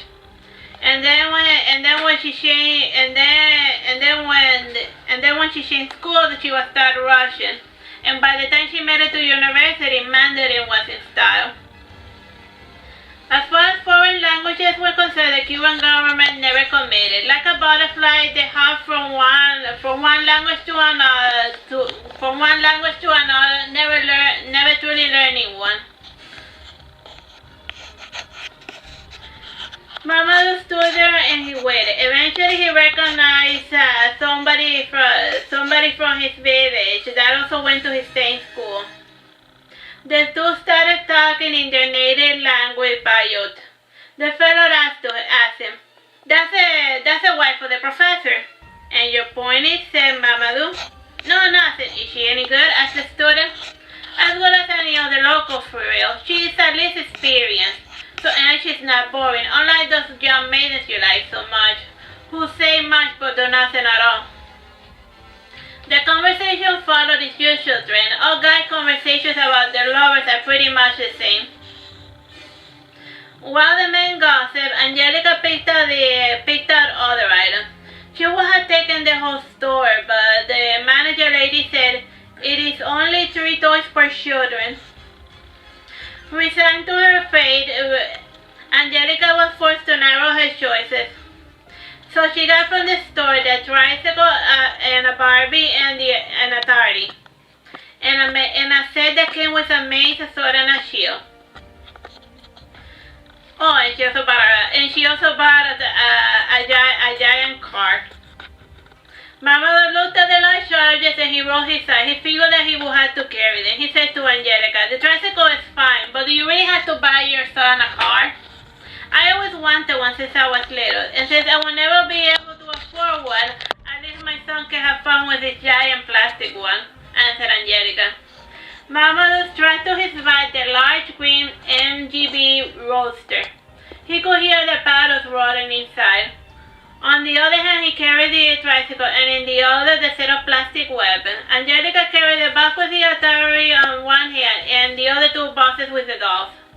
On her way out, Angelica looked at the Christmas tree. She asked the store manager, "How much for the tree with the ornaments?" The shopkeeper said, "I don't know, $100? Okay, I will return." "Sure you will," said the shopkeeper, laughing. Mamadou walked a bit of a pace and he asked, "Surely you're jesting. Didn't you want people to see more of you and me together?" asked Angelica. "Yeah, but this is turning out to be more trouble than it's worth," whined Mamadou. "No complaining. I can only do this thing once a year. It is not as if you're going to be logging everything alone." "I suppose I have to do the gentlemanly thing," said Mamadou, somewhat deflated. Angelica stopped a moment, and Mamadou stopped as well. Turning serious, Angelica said, "Thank you. It was nothing. I did not even pay for anything, and aside from carrying the stupid car, I haven't really done much of anything," said Mamadou. "What seems like nothing to you means a great deal to me, more than you can possibly imagine," said Angelica. She opened her mouth to elaborate, but remembering herself, she decided to be prudent. When Angelica arrived home, she was relieved to see that her children were not there. She said to her mother, "Do you have a place to hide all this?" "Dios mío, have you gone insane?" said Elena sternly. "How much did you pay for all of that?" "Just $300. And it's not as if we're using that money anyway. It doesn't do any good to just be there rotting away," said Angelica. "You are lucky that your husband is not here, or he might make you return everything," said Irina. "It is fine. I can just lie about how much I spent. But for that purpose, I will require your cooperation." "And yours, Faith," said Angelica. "Leave me out of it," said Mamadou, and he added, "Between husband and wife, it's best for outsiders not to meddle." Turning to her mother, Angelica said, "Speaking of money, I need another $100. Why?" asked Irina. "I'm going to buy us a Christmas tree," said Angelica. "We have a nice one already," said Irina. "Sure, it is nice for someone living in a small apartment, but it's a big one. But it's a big tree, Mother, and it almost touches the roof, and I'm also buying the ornaments. Come on, you're gonna love it," said Angelica, remembering the tree. "I don't know, it's also one thing, but a tree, it just seems so wasteful. I mean, we're only gonna use it for a couple of days in Christmas." Angelica gave her mother the sad puppy eyes, and after fake whimpering, Irina rolling her eyes said, "That's enough, Hina Cabera. Here, get your $100 and come back soon. But at least do try to haggle. And take some compota and that box of tilapia. See if you can get a discount on the tree by exchanging those items that I'm already sick of eating." "Okay, Mother." Irina only called her mother and Mama when her children and husband were not around. The rest of the time, Irina was just Mother.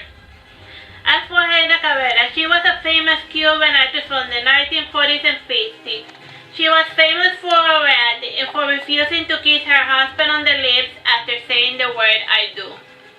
Irina hid the presents under the kitchen table. She placed a mantle over it to hide them from sight. Afterwards, she gave Mama a box of tilapia. Meanwhile,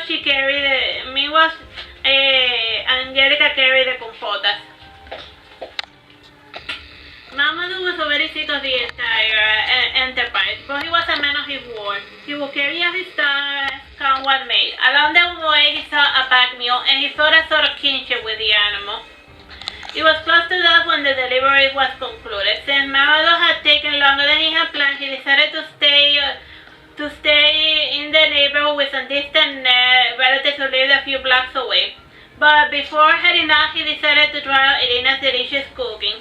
He was mildly amused by watching Angelica fixing up the Christmas tree while singing. Eduardo had just returned home, and he greeted his family in the usual Cuban fashion. Eduardo shook hands with his student as a formal greeting. He knew that Momento was not a big fan of being kissed on the cheek by a man. The children also helped Angelica with the decoration. They did not get to choose where the ornaments were placed, but they were at least allowed to hold them. Angelica was a big controller as far as the Christmas tree decoration was concerned. On the background, on the TV, there was a terrible children's show being played called Arcoiris Musical.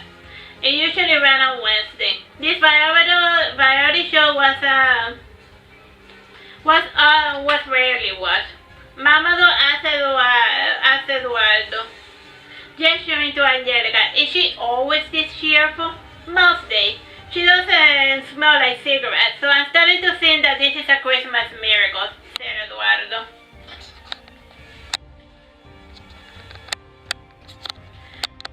Exchanging the shelter, Eduardo said, "They released my babe from prison today." "Oh, thank God," said Mamadou. "For a minute I was afraid they were going to lynch him."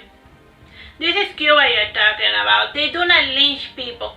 It is tradition to use a firing squad," explained Eduardo. "That doesn't make me feel any better," said Mamadou, putting his elbow on the forehead of the sofa to rest his head against his hand. "Don't worry about it. The worst he would have gotten would have been unceremoniously exiled back to his country. Maybe," said Eduardo. "What a relief. There's nothing worse than being accused of a crime you did not commit. It is not too uncommon," said Eduardo. Lucero, a bit curious, asked, "Why was Maybelle sent to prison?" Maybelle had a girlfriend. One day he told her he was no longer in love with her and that he was leaving her. The girl naturally did not take this well, so she threw her free and she accused him of ideological diversionism, so he was sent to prison.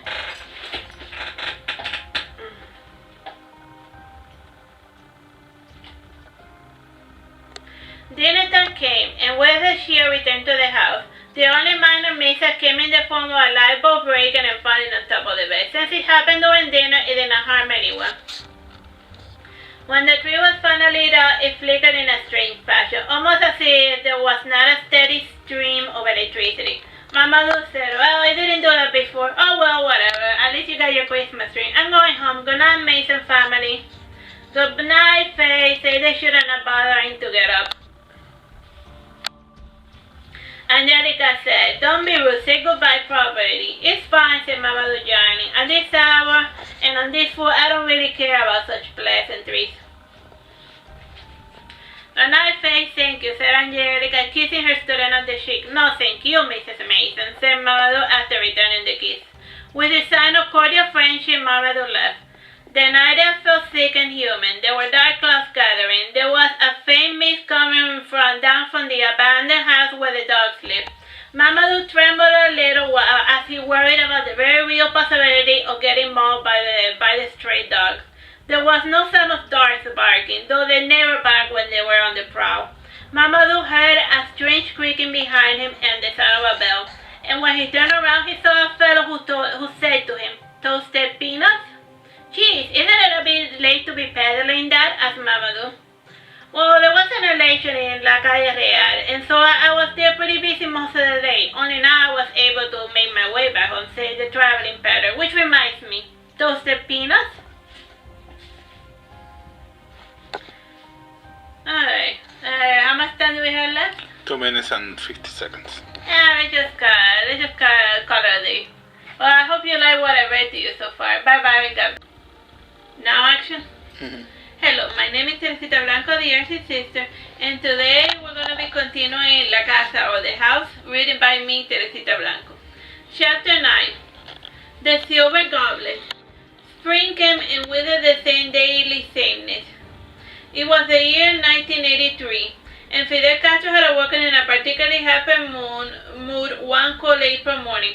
It was thanks to his general good disposition that the rationing got a little better. The Cubans were finally allowed to fatten a little. The market was flooded with chicken. Irina was the first to go to gather the chicken for the family. After getting a couple, she also bought a little piglet. She had the intention of fattening the little pig. The children did not bother to get to know the would-be meal. They realized there was no point in befriending an animal that was gonna just end up on their plate. At the moment they were playing with the tricycle, the sister would sit and the brother would then give her a knee, would then push her forward. At other times they would drop from the incline that was a block over. Lucero was not too keen on going down from that spot because she would pick up too much speed. Whenever she was feeling unsettled, she would plant her sandals square on the floor. And when playing with the tricycle, she preferred to wear shoes to help maintain control. It was around noon when Irina returned home with her purchase. She had 6 new chickens to cook and the piglet. She found her daughter taking a nap in preparation for her night duties. Meanwhile, her daughter was busy with the Atari. He was supposed to have called the kids as soon as he had installed the console. Instead, he got caught up in a game of combat. Irina frowned and she asked, "Where are the kids?" "They are playing outside," said Eduardo. Irina seemed inclined to say more, but she chose to remain silent. She did not know what to make of the silly game. It just seemed like a bunch of blocks moving left and right while the screen made weird sounds. She started walking, but she stopped a moment as if remembering something. She placed a game in front of Eduardo, and then she said, "Look, son, Mother bought you a new game." Eduardo said smiling, "Miss Pac-Man, neat. I heard from my co-worker that this was a neat game." "The Atari was meant for the kids, you know," reminded Irina. "They will play it when I call them. I want to at least enjoy it for a couple of more hours before relinquishing ownership of the joystick forever," said Eduardo, sighing. Eduardo had been born before the age of video games.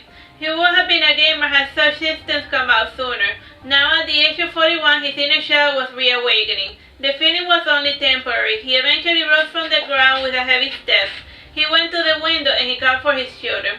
After doing so, he went to the bedroom to nap with his wife. Since Ofracio was familiar with the Atari, he allowed Lucero to try the game first. The first game they played was Mrs. Pac-Man. It was intuitive enough, just eat all the blocks and don't let the ghosts eat you.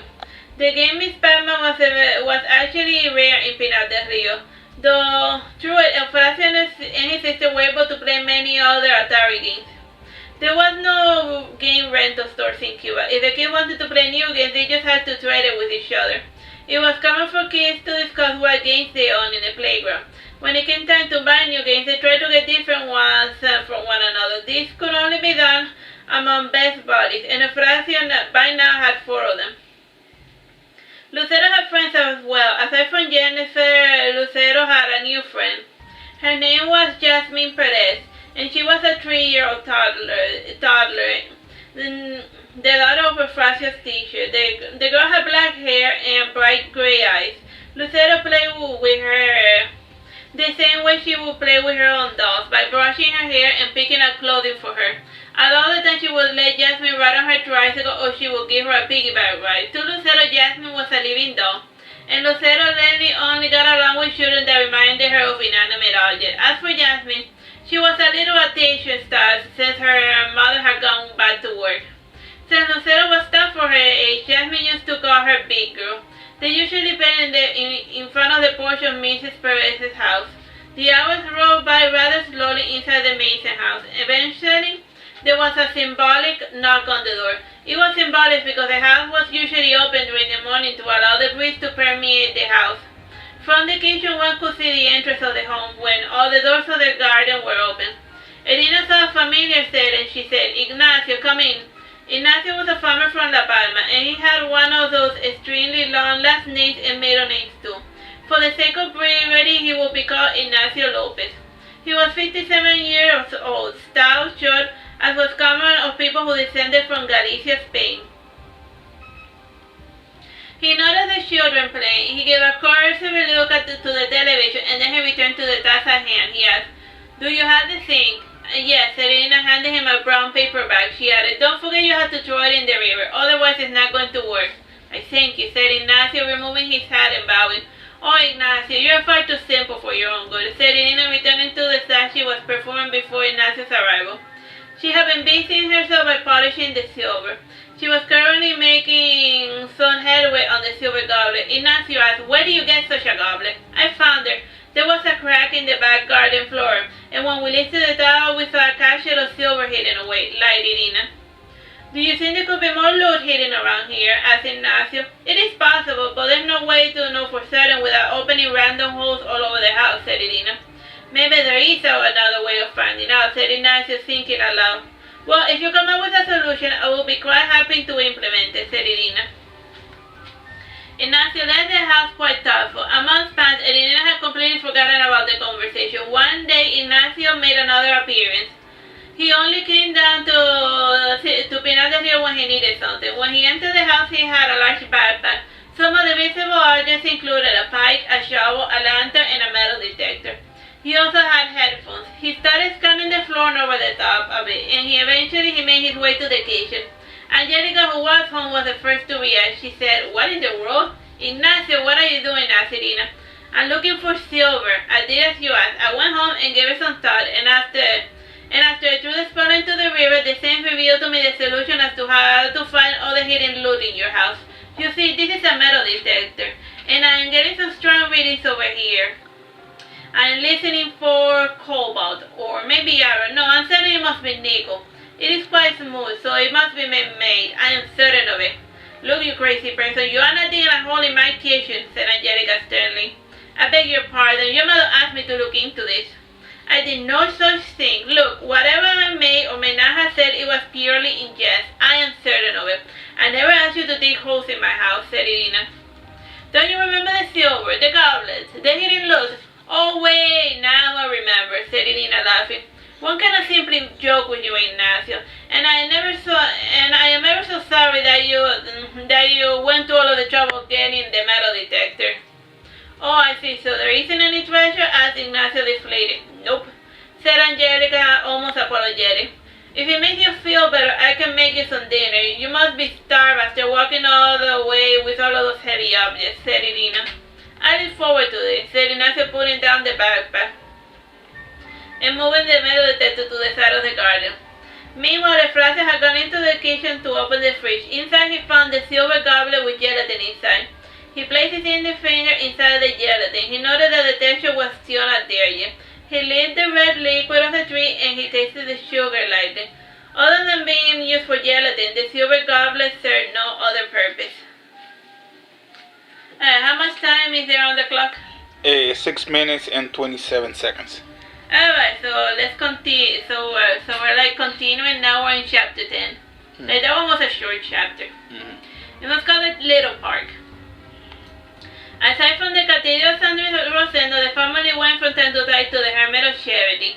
This church is one of the many dedicated to La Caridad del Pobre. La Caridad is one of the manifestations of the Virgin Mary.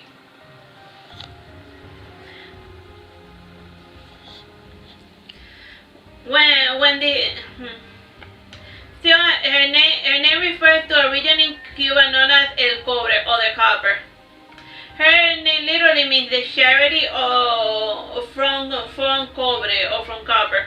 When this hamlet was founded, the Spaniards had found copper. The mine dried out about 100 years ago. Most of the citizens from there were descendants of African slaves who worked the mines. This charity manifested in 1612. Three men who were all called Juan for some reason, had gone to sea to collect salt. Along the way there was a storm and they started to fear for their life. The youngest one had a pendant with the image of the Virgin. All three started praying and the storm subsided. As the storm died down, a little statue of the Virgin Mary came upon their boat floating on a raft. The ones took it as a sign and they brought it back the statue with it. The governor, after hearing the story, ordered a church to be made for the Virgin. When the slaves were finally freed in 1801, the decree was read in front of the Lady of Charity. This story is the reason why almost all Cuban churches are dedicated to this Virgin. Today, the Maestro family actually made an effort to go to this church, even though it was a little bit further away than San Rosendo. Since the parents had some free time, they thought to bring the children to El Paquito Gonzalez, or the Little Park. The children did not bother to enter the church since they prefer playing in the side garden. Lucero noticed some interesting new plants. When she touched them, the leaves shied away. The plant was called Mimosa pudica. Lucero had seen them in one of those old taxology books. The book had colored illustrations that were glued on. Many years later, Lucero would regret not looking through the entire library of her house at least once. While Lucero poked at the plants, Eufrasio was trying to knock down a mango using a stick. There were some fallen mangoes on the floor, but he saw that they looked dirty. Slowly, some of the sap of the tree had fallen on his elbow. After much tenacity, Eufrasio succeeded in acquiring a fresh mango that had not touched the ground. He clawed at the tip, and then he started sucking at it to get the juice. He said to Lucero, "Do you want a bit?" Lucero nibbled at it, and then she returned it to her brother. She rarely ate much of the food offered to her, but she would feel offended if people did not at least offer her something to eat. In the meantime, the parents were listening to the gripping sermon about humility and the service to your fellow man. Irina had not been in a mood for attending church. She had just gotten some correspondence from her friend from Peru, and she was busy writing back. Ever since she was 10, she had been writing to a Cuban painter named Boris Lynch. Through his work, he sustained his family and his wife's family. Sometimes it seemed to him that he was the only person that actually worked. In his latest letter, he was bemoaning that his daughter had changed her last name. She had done so when she became a citizen of Spain. Instead of Lynch, she was using her stepfather's last name, Hussein. This was Irina was busy trying to tell her not to make a big deal about it. Irina had never met Boris in the physical world. Both had gotten in contact with one of those silly pen pals projects. Most of the kids never wrote to one another again, but Irina and Boris just clicked. They had a healthy long-distance relationship, and they wrote to one another once a month. Noon finally came, and with it the mass was finally over. Lucero said to her father, "I am starved." "We will eat something soon," said Eduardo, picking up his little daughter. Angelica came to take her son's hand. She stopped when she noticed brown spots on Eufrasio's arms and hands. Fran, Angelica said, "You should be careful with the tree sap in the future." She then came to a nearby water faucet and she cleaned the sap from Eufrasio's hands as best she could. After doing so, the family made their way towards El Paquito. Most of the people who visited the park thought the Paquito meant little park. They found it out that such a large park would be called Paquito.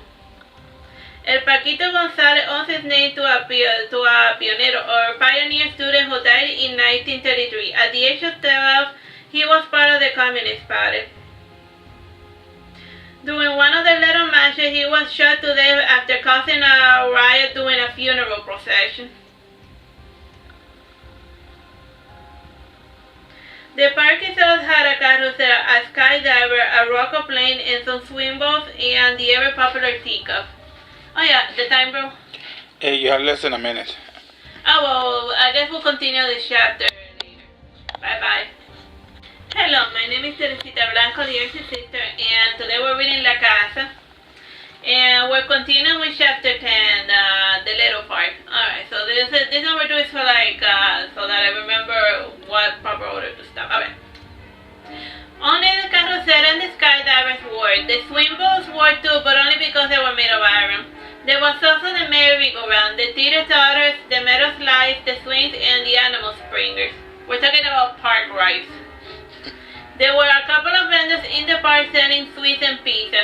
Rumor had it that the cheese sometimes had preservatives. In Cuba, preservative was another name for condoms. Nobody knows who started the rumor, but it made some people think twice about biting down into a cheese pizza. The first one they should have went to with their parents was the carousel. It was common for parents to ride along when they had small children. This was part of the reason why there were large legs behind the fake horses. Angelica sat on the same horse as Lucero, and she held on to her daughter with one hand while holding on to the column of the horse for balance.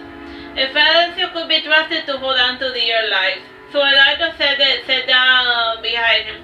Eduardo was not too fan of riding horses. He had been cojones, so mounting a horse was always a problem. As for Angelica, Motherfuck. Why don't curse? Okay. As for Angelica, what's your problem? Put on the light. And let's start it over. We'll continue. Okay. As for Angelica, she rode horses often when she was younger. When she was small, one of the neighbors had a farm and a horse she could ride. The lady of the house allowed Angelica to ride the horse because it gave her daughter amused. The girl did not ride the horse, but she liked seeing Angelica ride the thing. When Angelica was not riding the horse, she was on the swing. The two girls never spoke to one another, for one was the actor and the other the spectator. After riding the carousel once, Efracio and Eduardo left to try other rides. Lucero did not like any other rides in the park. They twirled and turned a couple of times before Eduardo said, Let's go get something to eat. Eduardo bought a large cheese pizza for himself, Efracio and Angelica. Lucero got some spaghetti with meatball. She would have liked some with steak, but the guy didn't have any. The parents proceeded to cut the pizzas into small pieces, and the spaghetti was also cut down into smaller bites. The choice for drinks, they got the kids some Coca-Cola. Well, the parents said they spoke sweet nothing to one another. As for the children, they discussed the latest giant robot movie. Efracio was trying to remember the name of the movie. Meanwhile, Lucero was complaining that the robot only appeared twice in the movie, and for only 5 minutes each time. After rattling his brain, he finally remembered the name of the film. Smiling, he said, I remember. The movie was called Yaltus and the Loss of Innocence. This was the title it got in Cuba. For the rest of the world, Yaltus was known as Space Warrior Baldius. How or why was his name changed to Yaltus is a matter of some debate. Yeah, it's also the girl died in the end, said Lucero. Well, it wasn't as bad as that other black and white mermaid movie. It was a real bummer, said Lucero. I have been noticing a general theme with the children movies that they put in the theater, said Efracio. Yep, I'm starting to see it too now that I think about it. Lucero took a sip of her soda and then said, the guy running the theater must be really sad, and he has no hope for the future. The little mermaid they had seen was the Japanese 1975 version. The film reel for the movie was in black and white. As for Yato, it was a lackluster anime science fiction movie. It was first released in Japan in 1981 and eventually made its way to Cuba, where it got hacked to pieces until it became unrecognizable. Eufrasia and Lucero at first did not get the movie. As they got on, they understood its messages. For Lucero, it seemed that it was a Romeo and Juliet in space, with the robot Yatus playing the role of Mercutio or something. Eufrasia got a different message from the movie. To him, it seemed like a critique to fighting for what you believe in.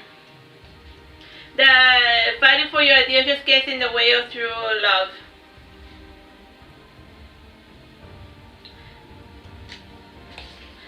After lunch, the family returned to the ride. Around 2 hours before sunset, the parents decided to call it a day. Eufrasia saw an ice cream stand and he said, "Can I have some ice cream?" Sure, said Angelica before Eduardo had a chance to say no. He whispered to Angelica, "We don't have the money for that." "It's fine, I found 2 American quarters on the floor," said Angelica, smiling. Angelica was always on the ground looking at the floor for any spare change. She had picked up the habit from a character she had read about in her textbook.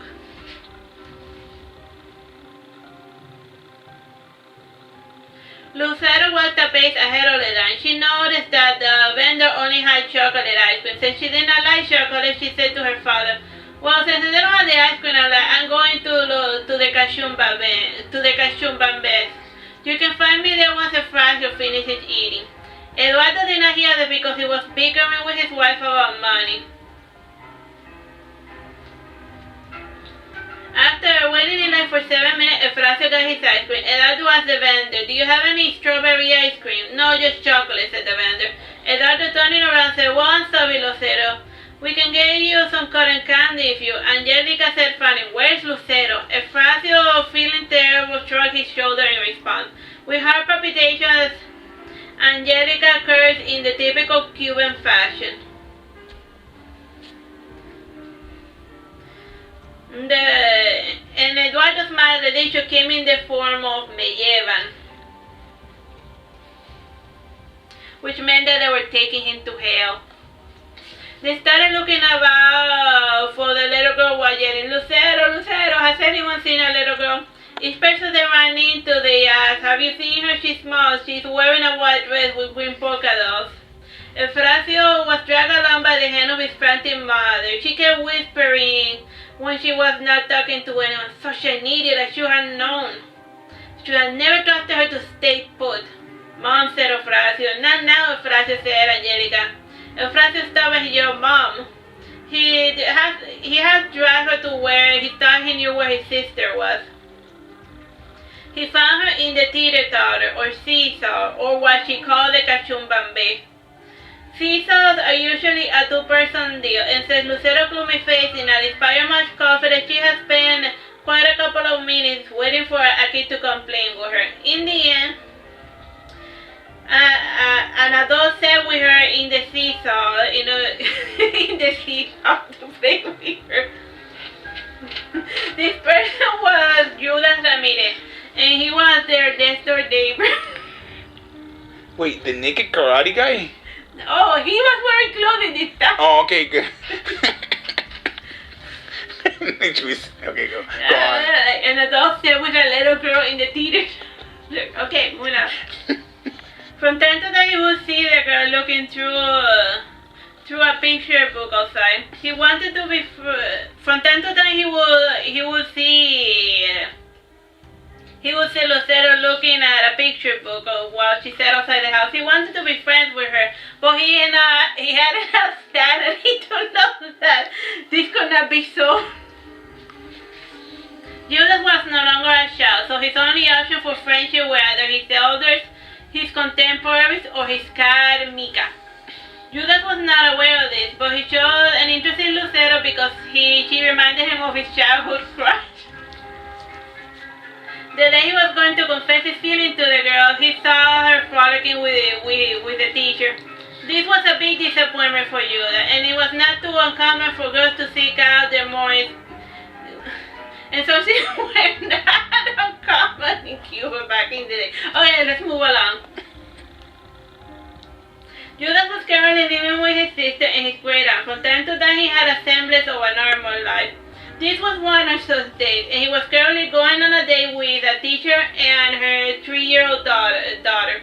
Some people just do not want to live alone, and Judas was a handsome loon with a deep masculine voice, blue eyes, and a stout form.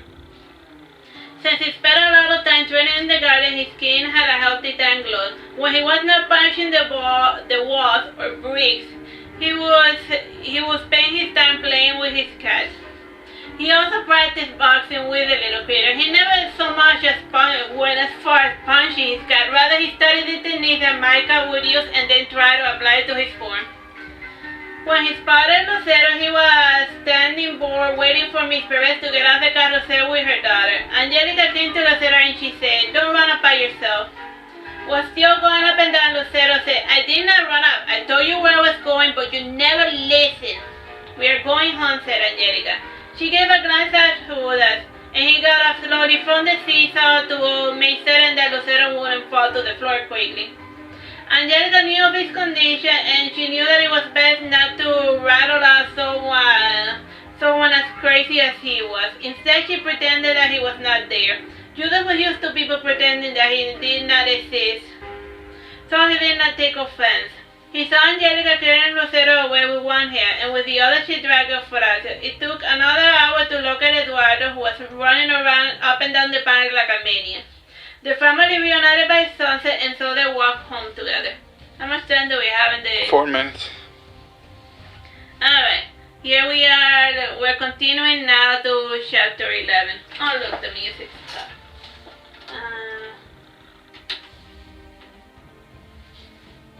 Oh yeah, that's story of Cueva. Okay. Moving on. Okay, moving along. Chapter 11, the baby Jesus.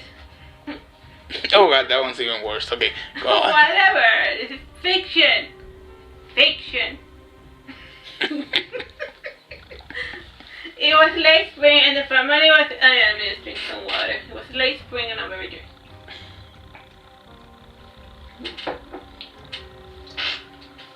It was late spring and the family was getting around to putting away the Christmas tree. The item that was to be put away was the final item to be put away was the nativity Jesus. Lucero said to her mother, "Can I play with the baby Jesus?" "Sure, I don't see why not. Just don't drop our savior," said Angelica. Lucero took the porcelain icon with her to the front porch. There was a nice breeze and it seemed like a good time as any to play. She saw Eufrasio talking with Judas. He was telling Eufrasio, "Look, in movies you see people kicking a lot, but if you want to defeat your opponent, all you truly need is a good punch. Since this is a playground fight and not one of regulations, you can try the rabbit punch." "Rabbit punch?" asked Eufrasio. "When you get close to the gate, you can punch the back of the head or the neck with a curved punch. That usually disorients the opponent and it allows you to get a few more extra hits. And also, use your common sense. Hit the softest part with the hardest part of your body. The face has many cartilage, which are pretty soft and easy to break," explained Judas with a playful smile on his face. After this lesson, Eufrasio started his straight punch training. While he punched, Judas asked Eufrasio, "What's that weird doll your sister's playing with?" "I don't know, why don't you ask her?" said Eufrasio. "I don't want to bother her. And Miss Perez says that she's so serious and quiet and shy," said Judas. "Only when she's out of her element. If I'm here, she will speak to you normally," explained Eufrasio. "Hey, Lucerito, show me your cute doll," gestured Judas. "Fine, I guess, but don't break it," said Lucero, getting up. She held the doll to Judas. He frowned when he noticed that it was the Nativity Jesus. It had its halo and everything. Judas asked, "Isn't it sacrilegious to play with Jesus?"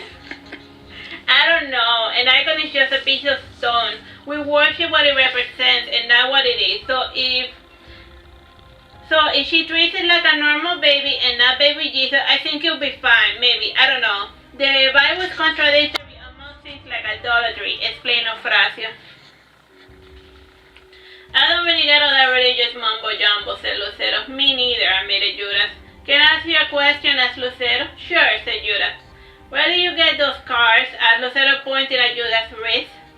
I would answer the question if you tell me where you got your scars, inquired Judas. Fair enough, but you first, said Lucero. Judas said, pointing at one scar before telling the story. I got the one near my chest from a stab wound. I was playing with a knife when I was small and I fell on it. The one in my wrist, I was trying to see if the knife was sharp, and it ended up cutting me a bit too much. The fish, I was testing to see if the walls were made of bricks or not. The scratch on my face, I was showing my aunt that I wanted to go to the beach, so I jumped off the table. The one on my... Okay, enough of that. Okay. No, it's fiction, nobody's anyone. Okay. The one on my tiny finger, I was... Alright. Today we're reading La Casa, written by me, Teresita Blanco, and we're continuing with chapter 11, The Baby Jesus. The two burns on my forehead are from the electric shock therapy. Am I forgetting one? I had my appendix removed. Yeesh, what a mess. God forbid I'm ever that foolish as well, but I do make my own share of mistakes, said Lucero. Pointing to her chin, she said, this is one of my newest scars. You sneeze. You're the closest person near the camera. This is one of my newest scars. I got it last year. Mother said not to run into the bathroom because the floor was wet, and I did it anyway. I broke my shin. Remember?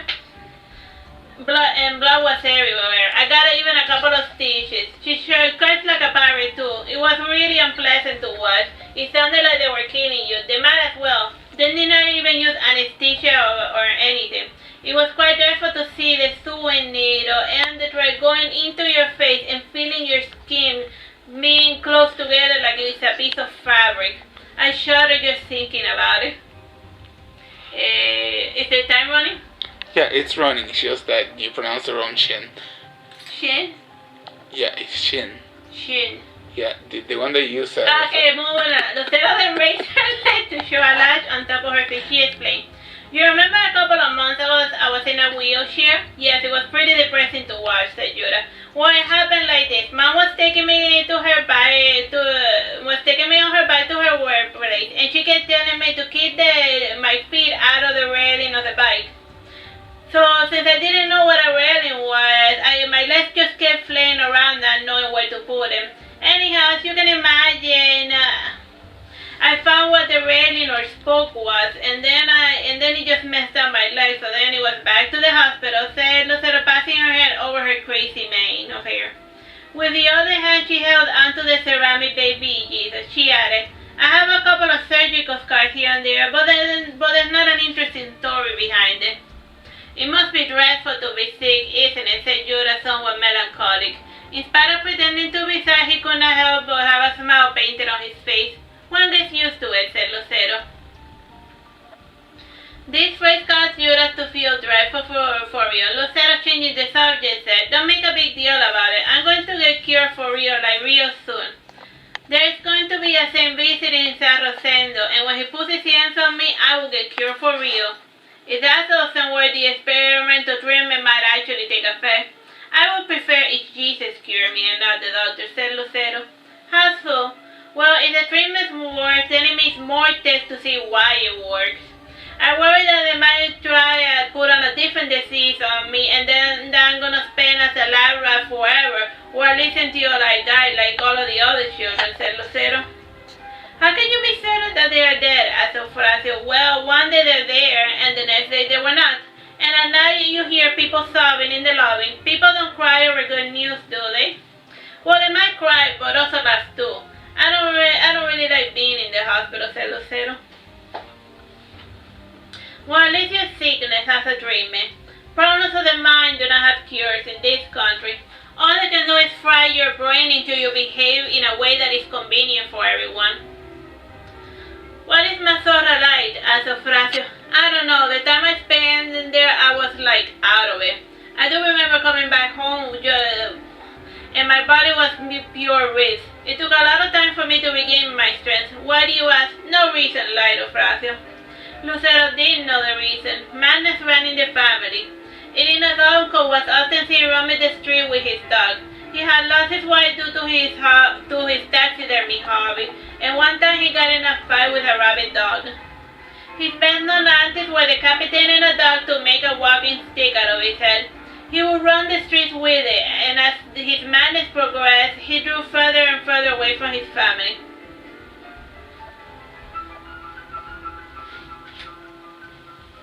Eufrasio too thought he was going insane. When he listened to classical music, he smelled cinnamon. Other times when he smelled perfumes, he saw color. These were common symptoms of synesthesia, but Eufrasio did not know what it was. He simply thought he was losing his grip on reality. There were also occasional visual hallucinations, but they had external reasons as well. He also had teeth and color blindness, but this did not bother him in the least, as it was just a change in the way that the objects were perceived. Judith was familiar with how crazy people dodge around the question. Still, he hoped it was just a matter of overactive imagination.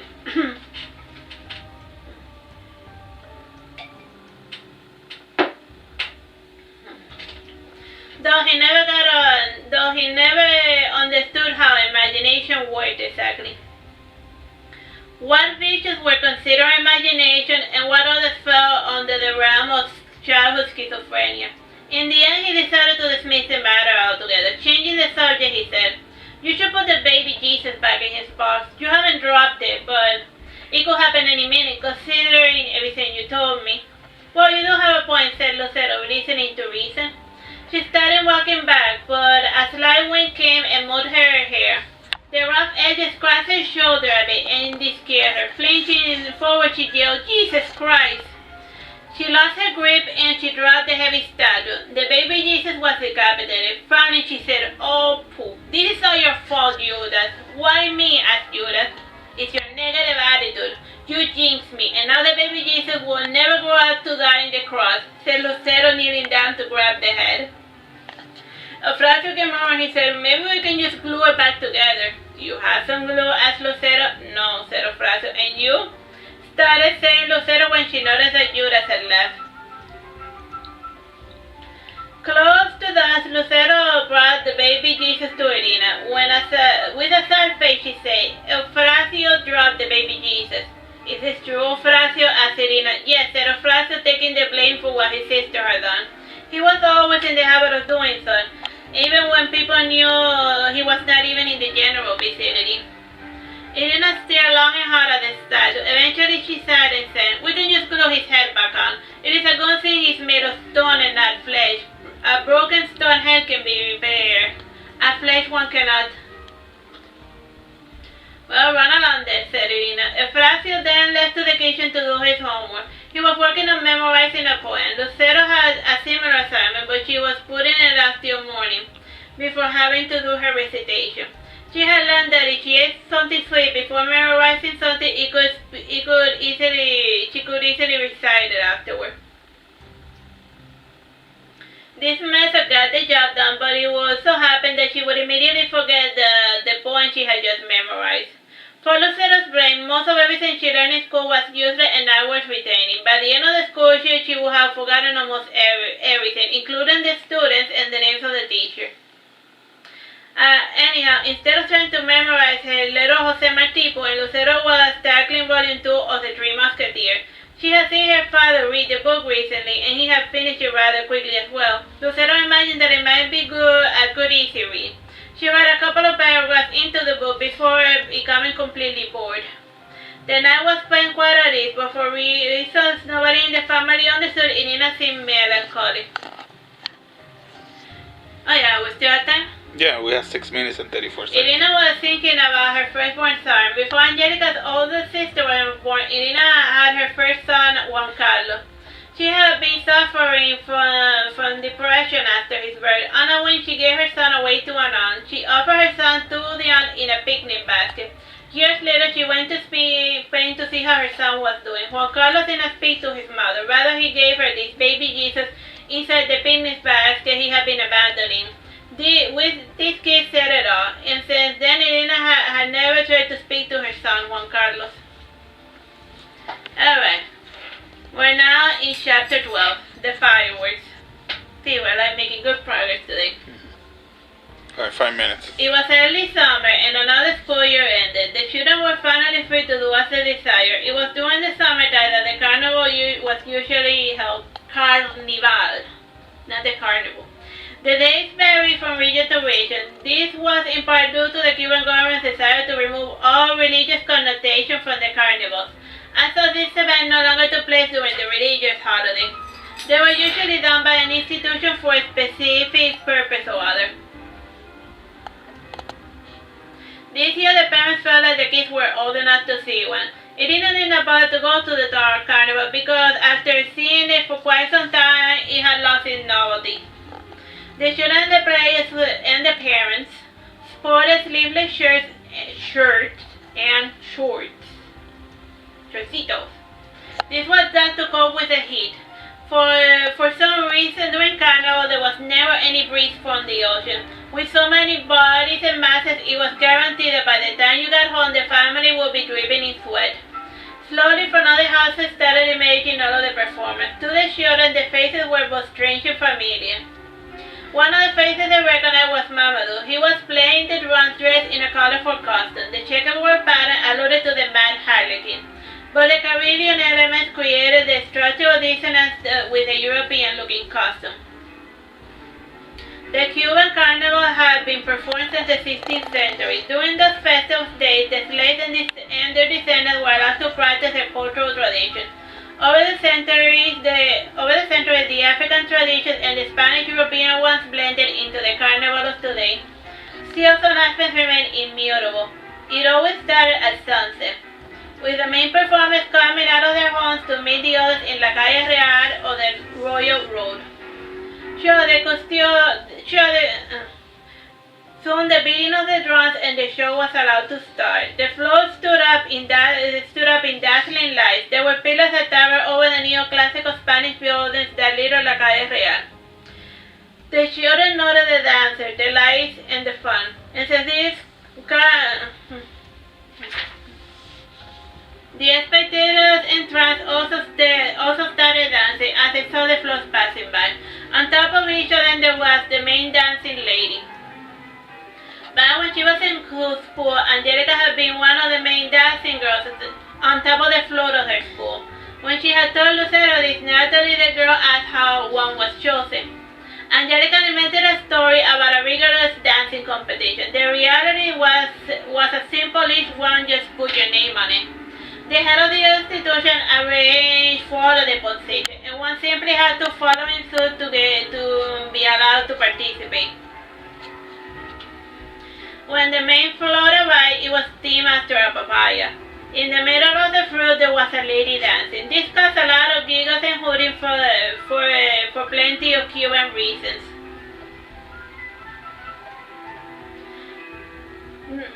The fire was still good. Anyhow, from the flood, air erupted fireworks. They were plenty cool, but as they started falling down, people instinctively took shelter. The fire was still glowing and landed on the floor. The wood had scorched anyone who had stayed there when the sparks landed. This was not a new occurrence, for as long as the daughter and Angelica could remember, the fire had always burned people. It was part of the reason why the parade floors shot the fireworks had a canopy. It was usually clear of the dancers and performers, and they knew to stay the hell away from the fireworks. The time, bro? 2 minutes. Angelica and Ofracia followed the movement of the fireworks with their eye, and since the parents drew back, they followed in suit. The children who did not were dragged away. This was the first time that the children had seen fireworks, and they were fascinated by them. The celebration ended around midnight, and the people dispersed as the last float passed by. Some followed behind it as it made its final round in La Calle Real. As long as there was music turning, there was still a party to be had. The parents carried the exhausted children back home. When they arrived home, they knocked on the door. Angelica yelled, "Mother, we are home. Open the door." There was no answer. Eduardo added, "This isn't funny. Open the door." After 10 minutes of knocking, Judas came outside and said, "Some people are trying to sleep." "Mom fell asleep. Can you climb on top of the roof and see if you can wake her? Her bedroom is the first window on the left," explained Angelica. "What a bother," said Judas. He did as he was told. Climbing on top of the roof of his own house, he then walked to the roof of the other, and from there he climbed down the antenna to get in the interior garden. Alright, we're gonna continue this later. Bye bye and God bless. Is it scene rolling? Is it? Alright, so like we're now in chapter 12 on La Casa, the fireworks, and I'm continuing from where I left off. He knocked on the door of Irina's room. He said, "Grandma, you left your grandkids locked outside. Please do have the decency to get up and open the door." The door opened after hearing a lot of locks and bolts turning. Irina had a machete and she was half asleep. Her eyes opened wide when she saw Judas. She took a swing at him and Judas said, "Whoa, I'm your neighbor. It's me, Judas. You know me. Or have you gone see now?" Irina narrowed her eyes a bit, and then the light of recognition came into her face. Frowning, she said, "What are you doing here?" "I could ask you the same thing, although you remember. Your kids went to the carnival. They're outside, and you locked them out of the house," explained Judas. "Oh, yes, that's right. I forgot," said Irina, alarmed. She ran to the entrance, and she removed all the last locks to allow the family to enter inside. With the noise probably solved, Judas allowed himself to return to bed. Waiting for him was his cat, Mika.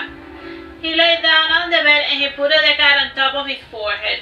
Once both felt comfortable, Judas breathed a sigh of relief and he quickly fell asleep.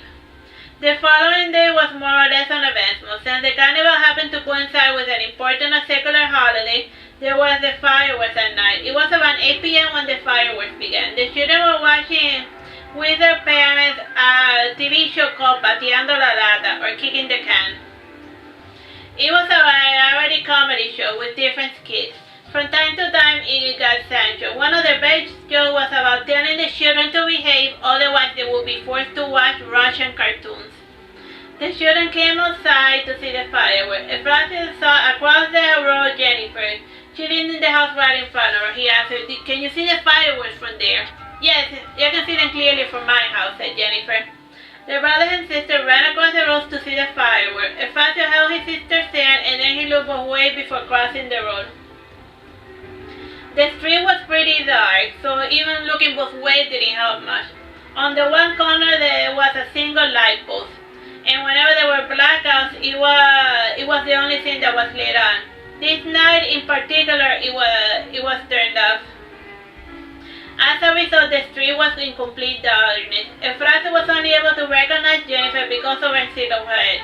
She too was bathed in shadows, while the faint black lighting of the windows was somewhat attenuated by the faint black lighting of the windows that was hid behind the curtains. The streets themselves were pretty silent, except for the occasional sound of fireworks. The children went back and forth between the houses a couple of times. On the fourth time they were crossing the street, they got run over. Thankfully, they got run over by a bicycle and not a car. This is not to say that a bike cannot kill a person. It has been known to happen, but there are no statistical records of pedestrian deaths caused by bicycles. Francis was the first to rise and his sister soon followed. The impact had pushed Francis and he had pushed his sister to the side as well. As a result, Lucero fell into the asphalt, bruising her hands and knees. Since Francis had gone limp, he didn't get hurt too much. Still startled, he did what came naturally to him. Crying, him and his sister started yelling and running back home before saying, "Mom, we got run over." "What?" exclaimed the three adults. Angelica ran to Lucero first, who seemed quite bloody. After getting the wounds clean and bandaged, Lucero was more or less in one piece. Still, she would go limp from her scraped knees for the next couple of months. She would limp from her scraped knees for the last couple of months. On the following morning, Efracio came outside to practice his straight punch. He was disappointed to know that Judas was not there. Efracio saw across the road where he had fallen. There were some blood marks on the place where Lucero had fallen. He also noticed that there was a blood splatter ahead as well. What had occurred was that the cyclist had been propelled from his seat after bashing against the two-shooter. Since he did not have a helmet, he had bashed his skull against the floor. The front of the wheel of the bike had been ruined. The identity of the cyclist was poor Judas. He had been returning from visiting his grandmother when he ran over the children. Since his bicycle had no light and the street lamp was off, he didn't see anything. This was an unfortunate accident. Still, this did not stop Judas from becoming depressed, and he was not seen or heard from until fall. And when he was spotted again, he was his usual self, all thanks to the curing magic of electroshock therapy. And how much time do we have in the... 9 minutes, 45 seconds. Alright. Okay, chapter 13, The Moon. The school year began and with it its first series of blackouts. Almost every Wednesday there was a blackout. The reason behind it didn't matter much. It was during one of those hot nights that the shadow began to appear on top of the roof of the house. The couch always faced the interior garden, and during those hot nights the garden was open to allow the moonlight to enter. Lucero had just received her treatment and she was not feeling particularly well. To help her feel better, her mother was giving her soft tickles in the back of on her back using the tips of her fingernails. The teeth. It was then when she noticed the shadow on top of the roof. It was sporting a white mask. The distortion of the darkness, combined with the fever and the nausea, distorted the figure. Lucero thought that it was the moon that had come for her. At the time, the family had been seeing a cool telenovela called Mujeres de Arena, or Women Made of Sand. It was about a special fellow who used to make sand sculpture. He happened to be raised by the guy who murdered his mother, though he did not know it at the time. Anyhow, every so often, when he was feeling blue, he would go out to the mountains and start asking the moon to take him away. Whenever this occurred, his friends would drag him down up the mountain and they would tie him to a tree to keep the moon from sucking him up into the sky. There was a lot of magic realism in that telenovela. In Spanish folklore, the moon is the personification of death. The reason behind it is that a lot of people tended to drop dead due to exposure. Without proper shelter, humans can easily drop dead. This is why having a roof over your head is important. One never knows when the moon might come for you and take you away. When Lucero thought she saw the moon, she closed her eyes and she covered her face. She did so whenever she was watching a scary movie. She opened her hands a little to peer to see if the shadow was gone. The shadow had indeed departed when he noticed that the girl had seen her. There was a lot of bizarre superstitions about the girl. It would get even worse the following week after she received her healing mass. Overnight she had been cured by the saints or medicine. It depends what you want to believe. The following morning, Angelica and her children went to see Ricardo. He was at home with his oldest daughter, looking rather nervous. His wife was in labor, and it was tradition for him to drink himself stupid. Whenever he was drunk, he would beat his daughter within an inch of his life. To prevent this, Angelica was at home with him. The children were in the back garden with Jana Maria. They were looking at the birds in the backyard.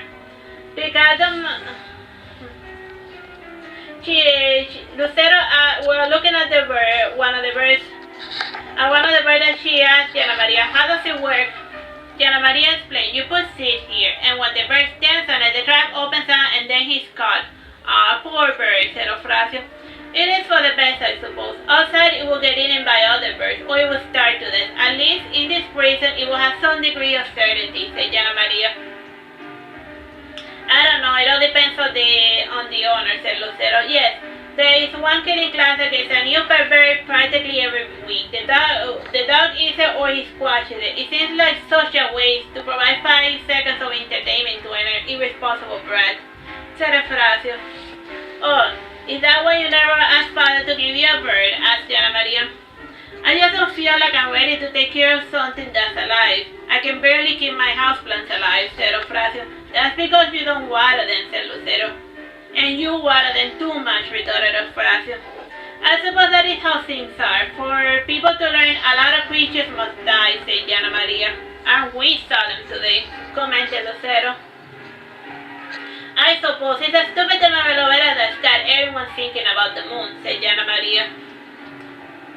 Well, the dogs don't help much in that department, said Lucero. The conversation continued candidly. Eventually, Angelica came to pick up the children. She said to Jana Maria, I spoke with your father, and he said that you could go to the pool with us. Do you want to come? Yes, if I must, said Jana Maria. Jana Maria hated the pool because she always got terrible sunburns. One time it got so bad that she had to get a special ointment used on burn victims. Remember when this Angelica said, we're not going to that pool, we're going to an Aguas Claras. It has some ponds for shading, so I thought that you would get my sunburn there. Neat, said Jana Maria happily.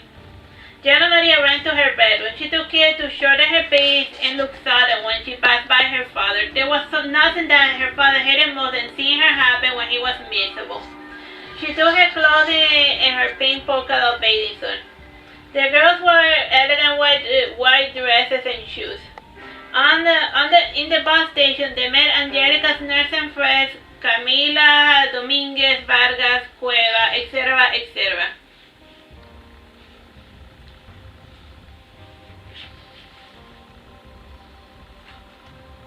Since Camila was so unimportant, she was able to go to the tourist resorts only. Since it was the low season, the resort of Aguas Claras was empty. It had a nice pool, the type that actually had a bottom. On that particular day, Camila had a camera. She said to Angelica, do you want to take some nice photos of the children? Certainly. It has been ages since I received film from the States, said Angelica. Next time there's a mission there, I could see about getting you some film, suggested Camila with a gleaming eyes. Oh, please, it's not that important, said Angelica. She knew that when Camila said get, she meant steal. Then again, stealing was not seen as a true crime in Cuba. It was all about the poor getting what they deserved from the rich. Angelica made her way towards the fountain. Her kids and Jana Maria followed along. They all took one photo each by the fountain. What time? 2 minutes. After concluding the photo shoot, the kids went to the pool. Since Angelica was not feeling in a swimming type of mood, she went outside to take a nap while pretending to sunbathe. As for Camila, she started giving swimming lessons to the children. The hours rolled slowly by, and around late afternoon, Angelica awoke with a start. She was having a stress dream about riding a bike while surrounded by infinite darkness. When Angelica awoke, she was dripping in a cold sweat. She whispered, "Oh, God be willing, I will learn to forgive or at least forget." "Talking to yourself, are you?" asked Camila, staring at Angelica with mild amusement. "No, I'm not. I am praying," said Angelica. "Both are one and the same if you ask me," said Camila, raising an eyebrow. "Let's not get into that right now," said Angelica, jumping into the pool. "Ah, you're no fun," said Camila. "Jesus Christ, the water's cold," commented Angelica after rising to the surface. After the swimming lesson, the children went to play with a ball. Meanwhile, Camila and Angelica spoke about work nonsense. At the moment, the children were singing a silly song while holding hands and going round and round. As for the moon, they were talking about another abandoned baby incident. It had been left in the cemetery to die. The avispas or wasps were thinking of starting the cemetery to see who was the jerk who kept doing that in order to turn her into an example. As it stood, children were a precious resource that they could just not do without. While they were talking about this, Angelica remembered the story she had heard from her great-grandmother about her mother's birth. Alina's mother at the time had 2 children. She had been thinking about aborting her 3rd daughter. Eventually, her cousin convinced her not to do so. She said that Alina could be a friend of her son or her daughter. When Alina eventually came into the world, her mother still ended up abandoning her in a barn. When she was found, the ants had already bitten her. This story was enough to scar Alina for life, and she wondered why they had even told her that she was unwanted in the first place. The night fell, and with it rose the moon. Alright, we'll continue with the moon and her antics later. Bye bye and God bless. Hello, my name is Teresita Blanco, the Artsy sister, and today we're reading La Casa. We're gonna see if we can finish off this book. Alright. The night fell, and with it the rising moon. Since the children liked their own beds, the family and Camila took a horse carriage home. Despite the shading trees, the kids got sunburned. Camila made a mental note to acquire some ointment cream. Angelica first took her kids home before walking Jana Maria back home. Jana Maria used the spare key to let herself inside. Everyone in the neighborhood knew that he was hidden under the rug. The thieves never bothered to give Ricardo a visit because they knew he was dirt poor. Whatever money he made was always spent away in rum. Jana Maria found her father passed out outside in the garden. He was without his shirt, sitting on a rocking chair.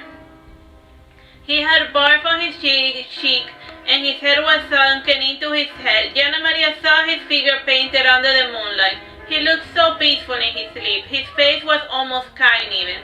Jana Maria pondered if the moon was going to take her father tonight.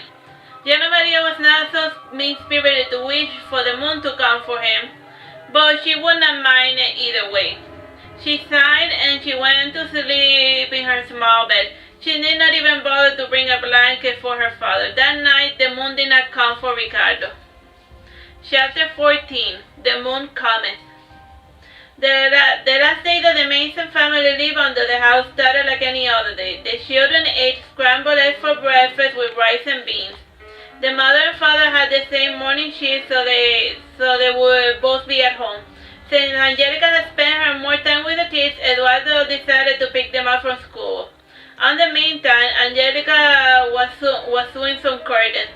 She wanted to doll up the house a bit. From time to time, the sewing machine would run for longer than what it should, which was a bit annoying. Angelica blamed it on the arcade mechanic pedal, but there was a different reason for it. Meanwhile, Irina was throwing the car. Smiling, she said, "The cards tell me my son is going to be rich." "When?" asked Angelica. "Eventually. He has a split tongue, so he's well-spoken. His speech is going to get him really far in life," said Irina. "If you say so, Mother, but all the money in the world doesn't matter in a place such as this," said Angelica. "Again with it, I'm telling you." "I'm not going, and neither are you," said Irina. Angelica did not press the issue. She was going to have her way with or without her mother. She could not govern her life forever. As for the children, Efracio was in school talking with his friends during recess. He said to the penguin, "I'm going to leave you my daddy with all the games." "Are you certain? Don't you want to leave it for Jana Maria?" asked the penguin. "Nah, she's coming with us. Lucero said so, and when Lucero wants something, Mom and Dad usually give her what she wants for the sake of peace."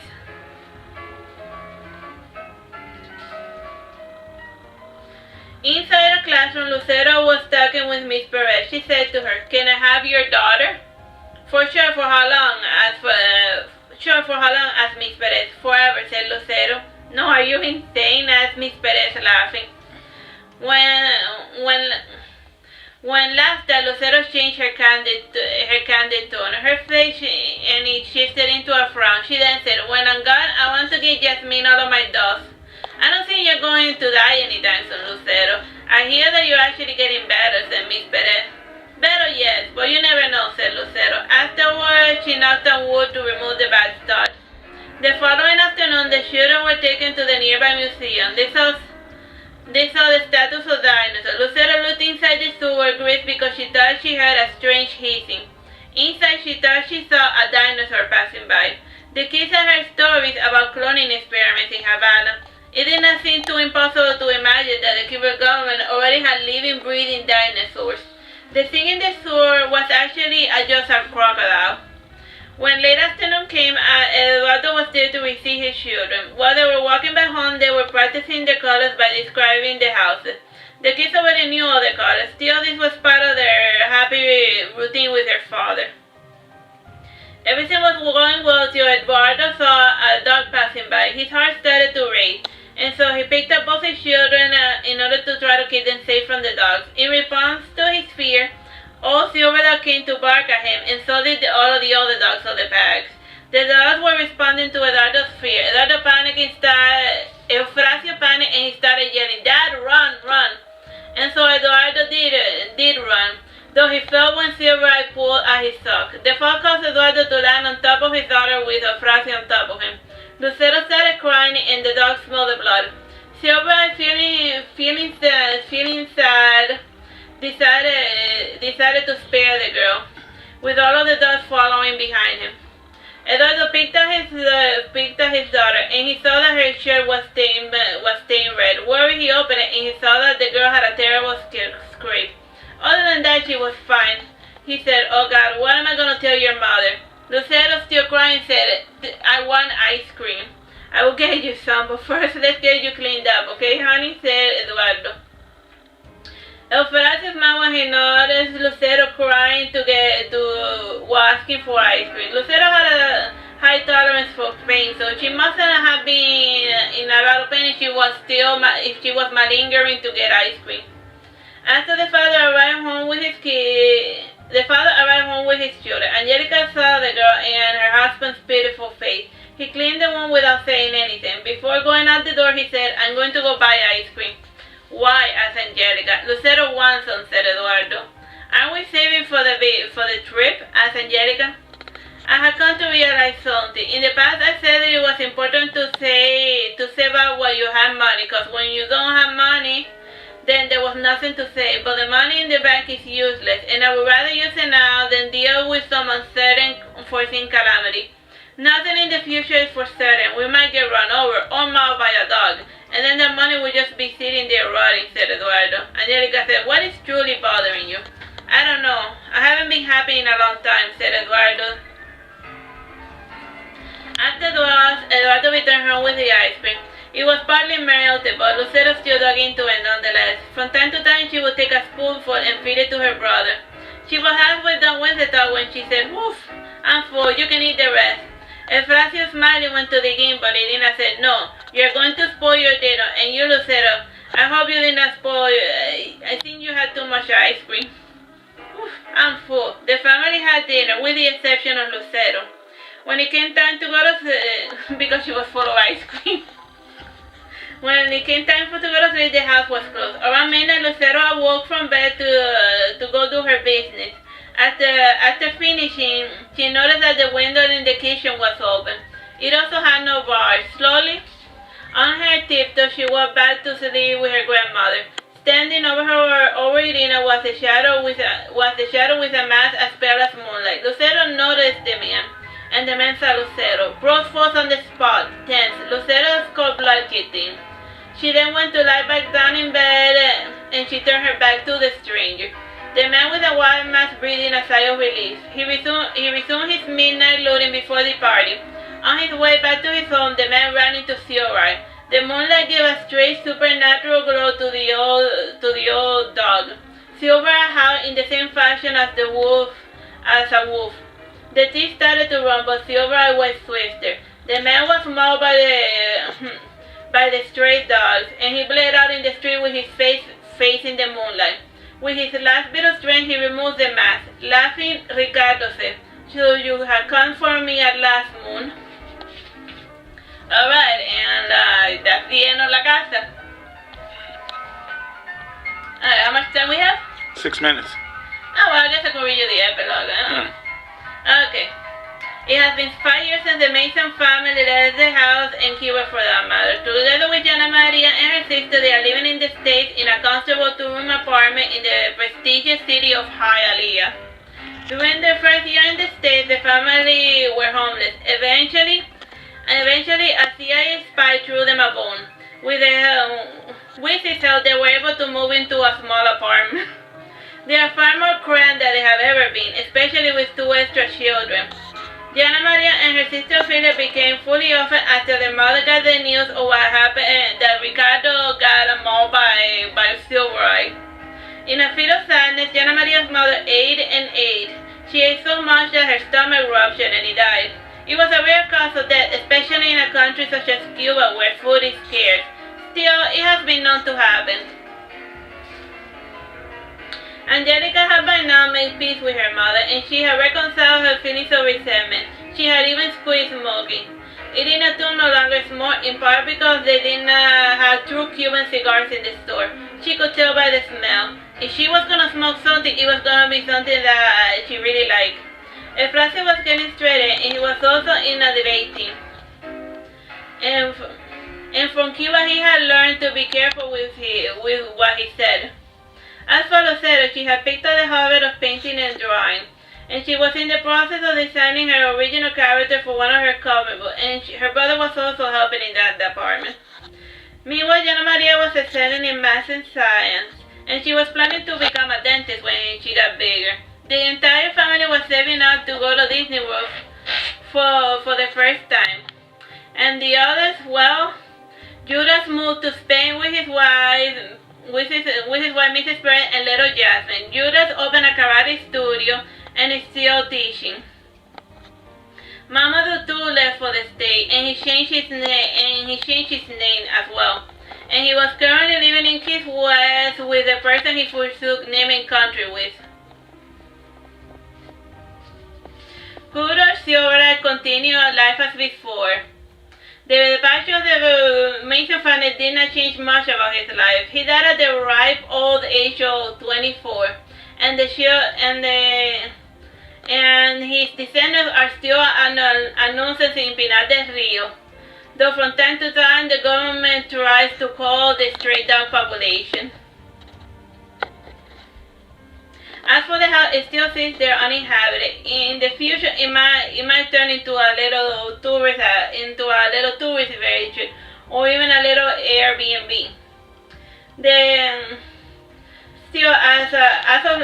Nobody seems inclined to go live there because it is rumored to be haunted. Though the hauntings have a simple logical explanation, it is a lot simpler and a lot more fun to imagine that the house is haunted. Well, now we're really officially done with the house. Bye bye and God bless.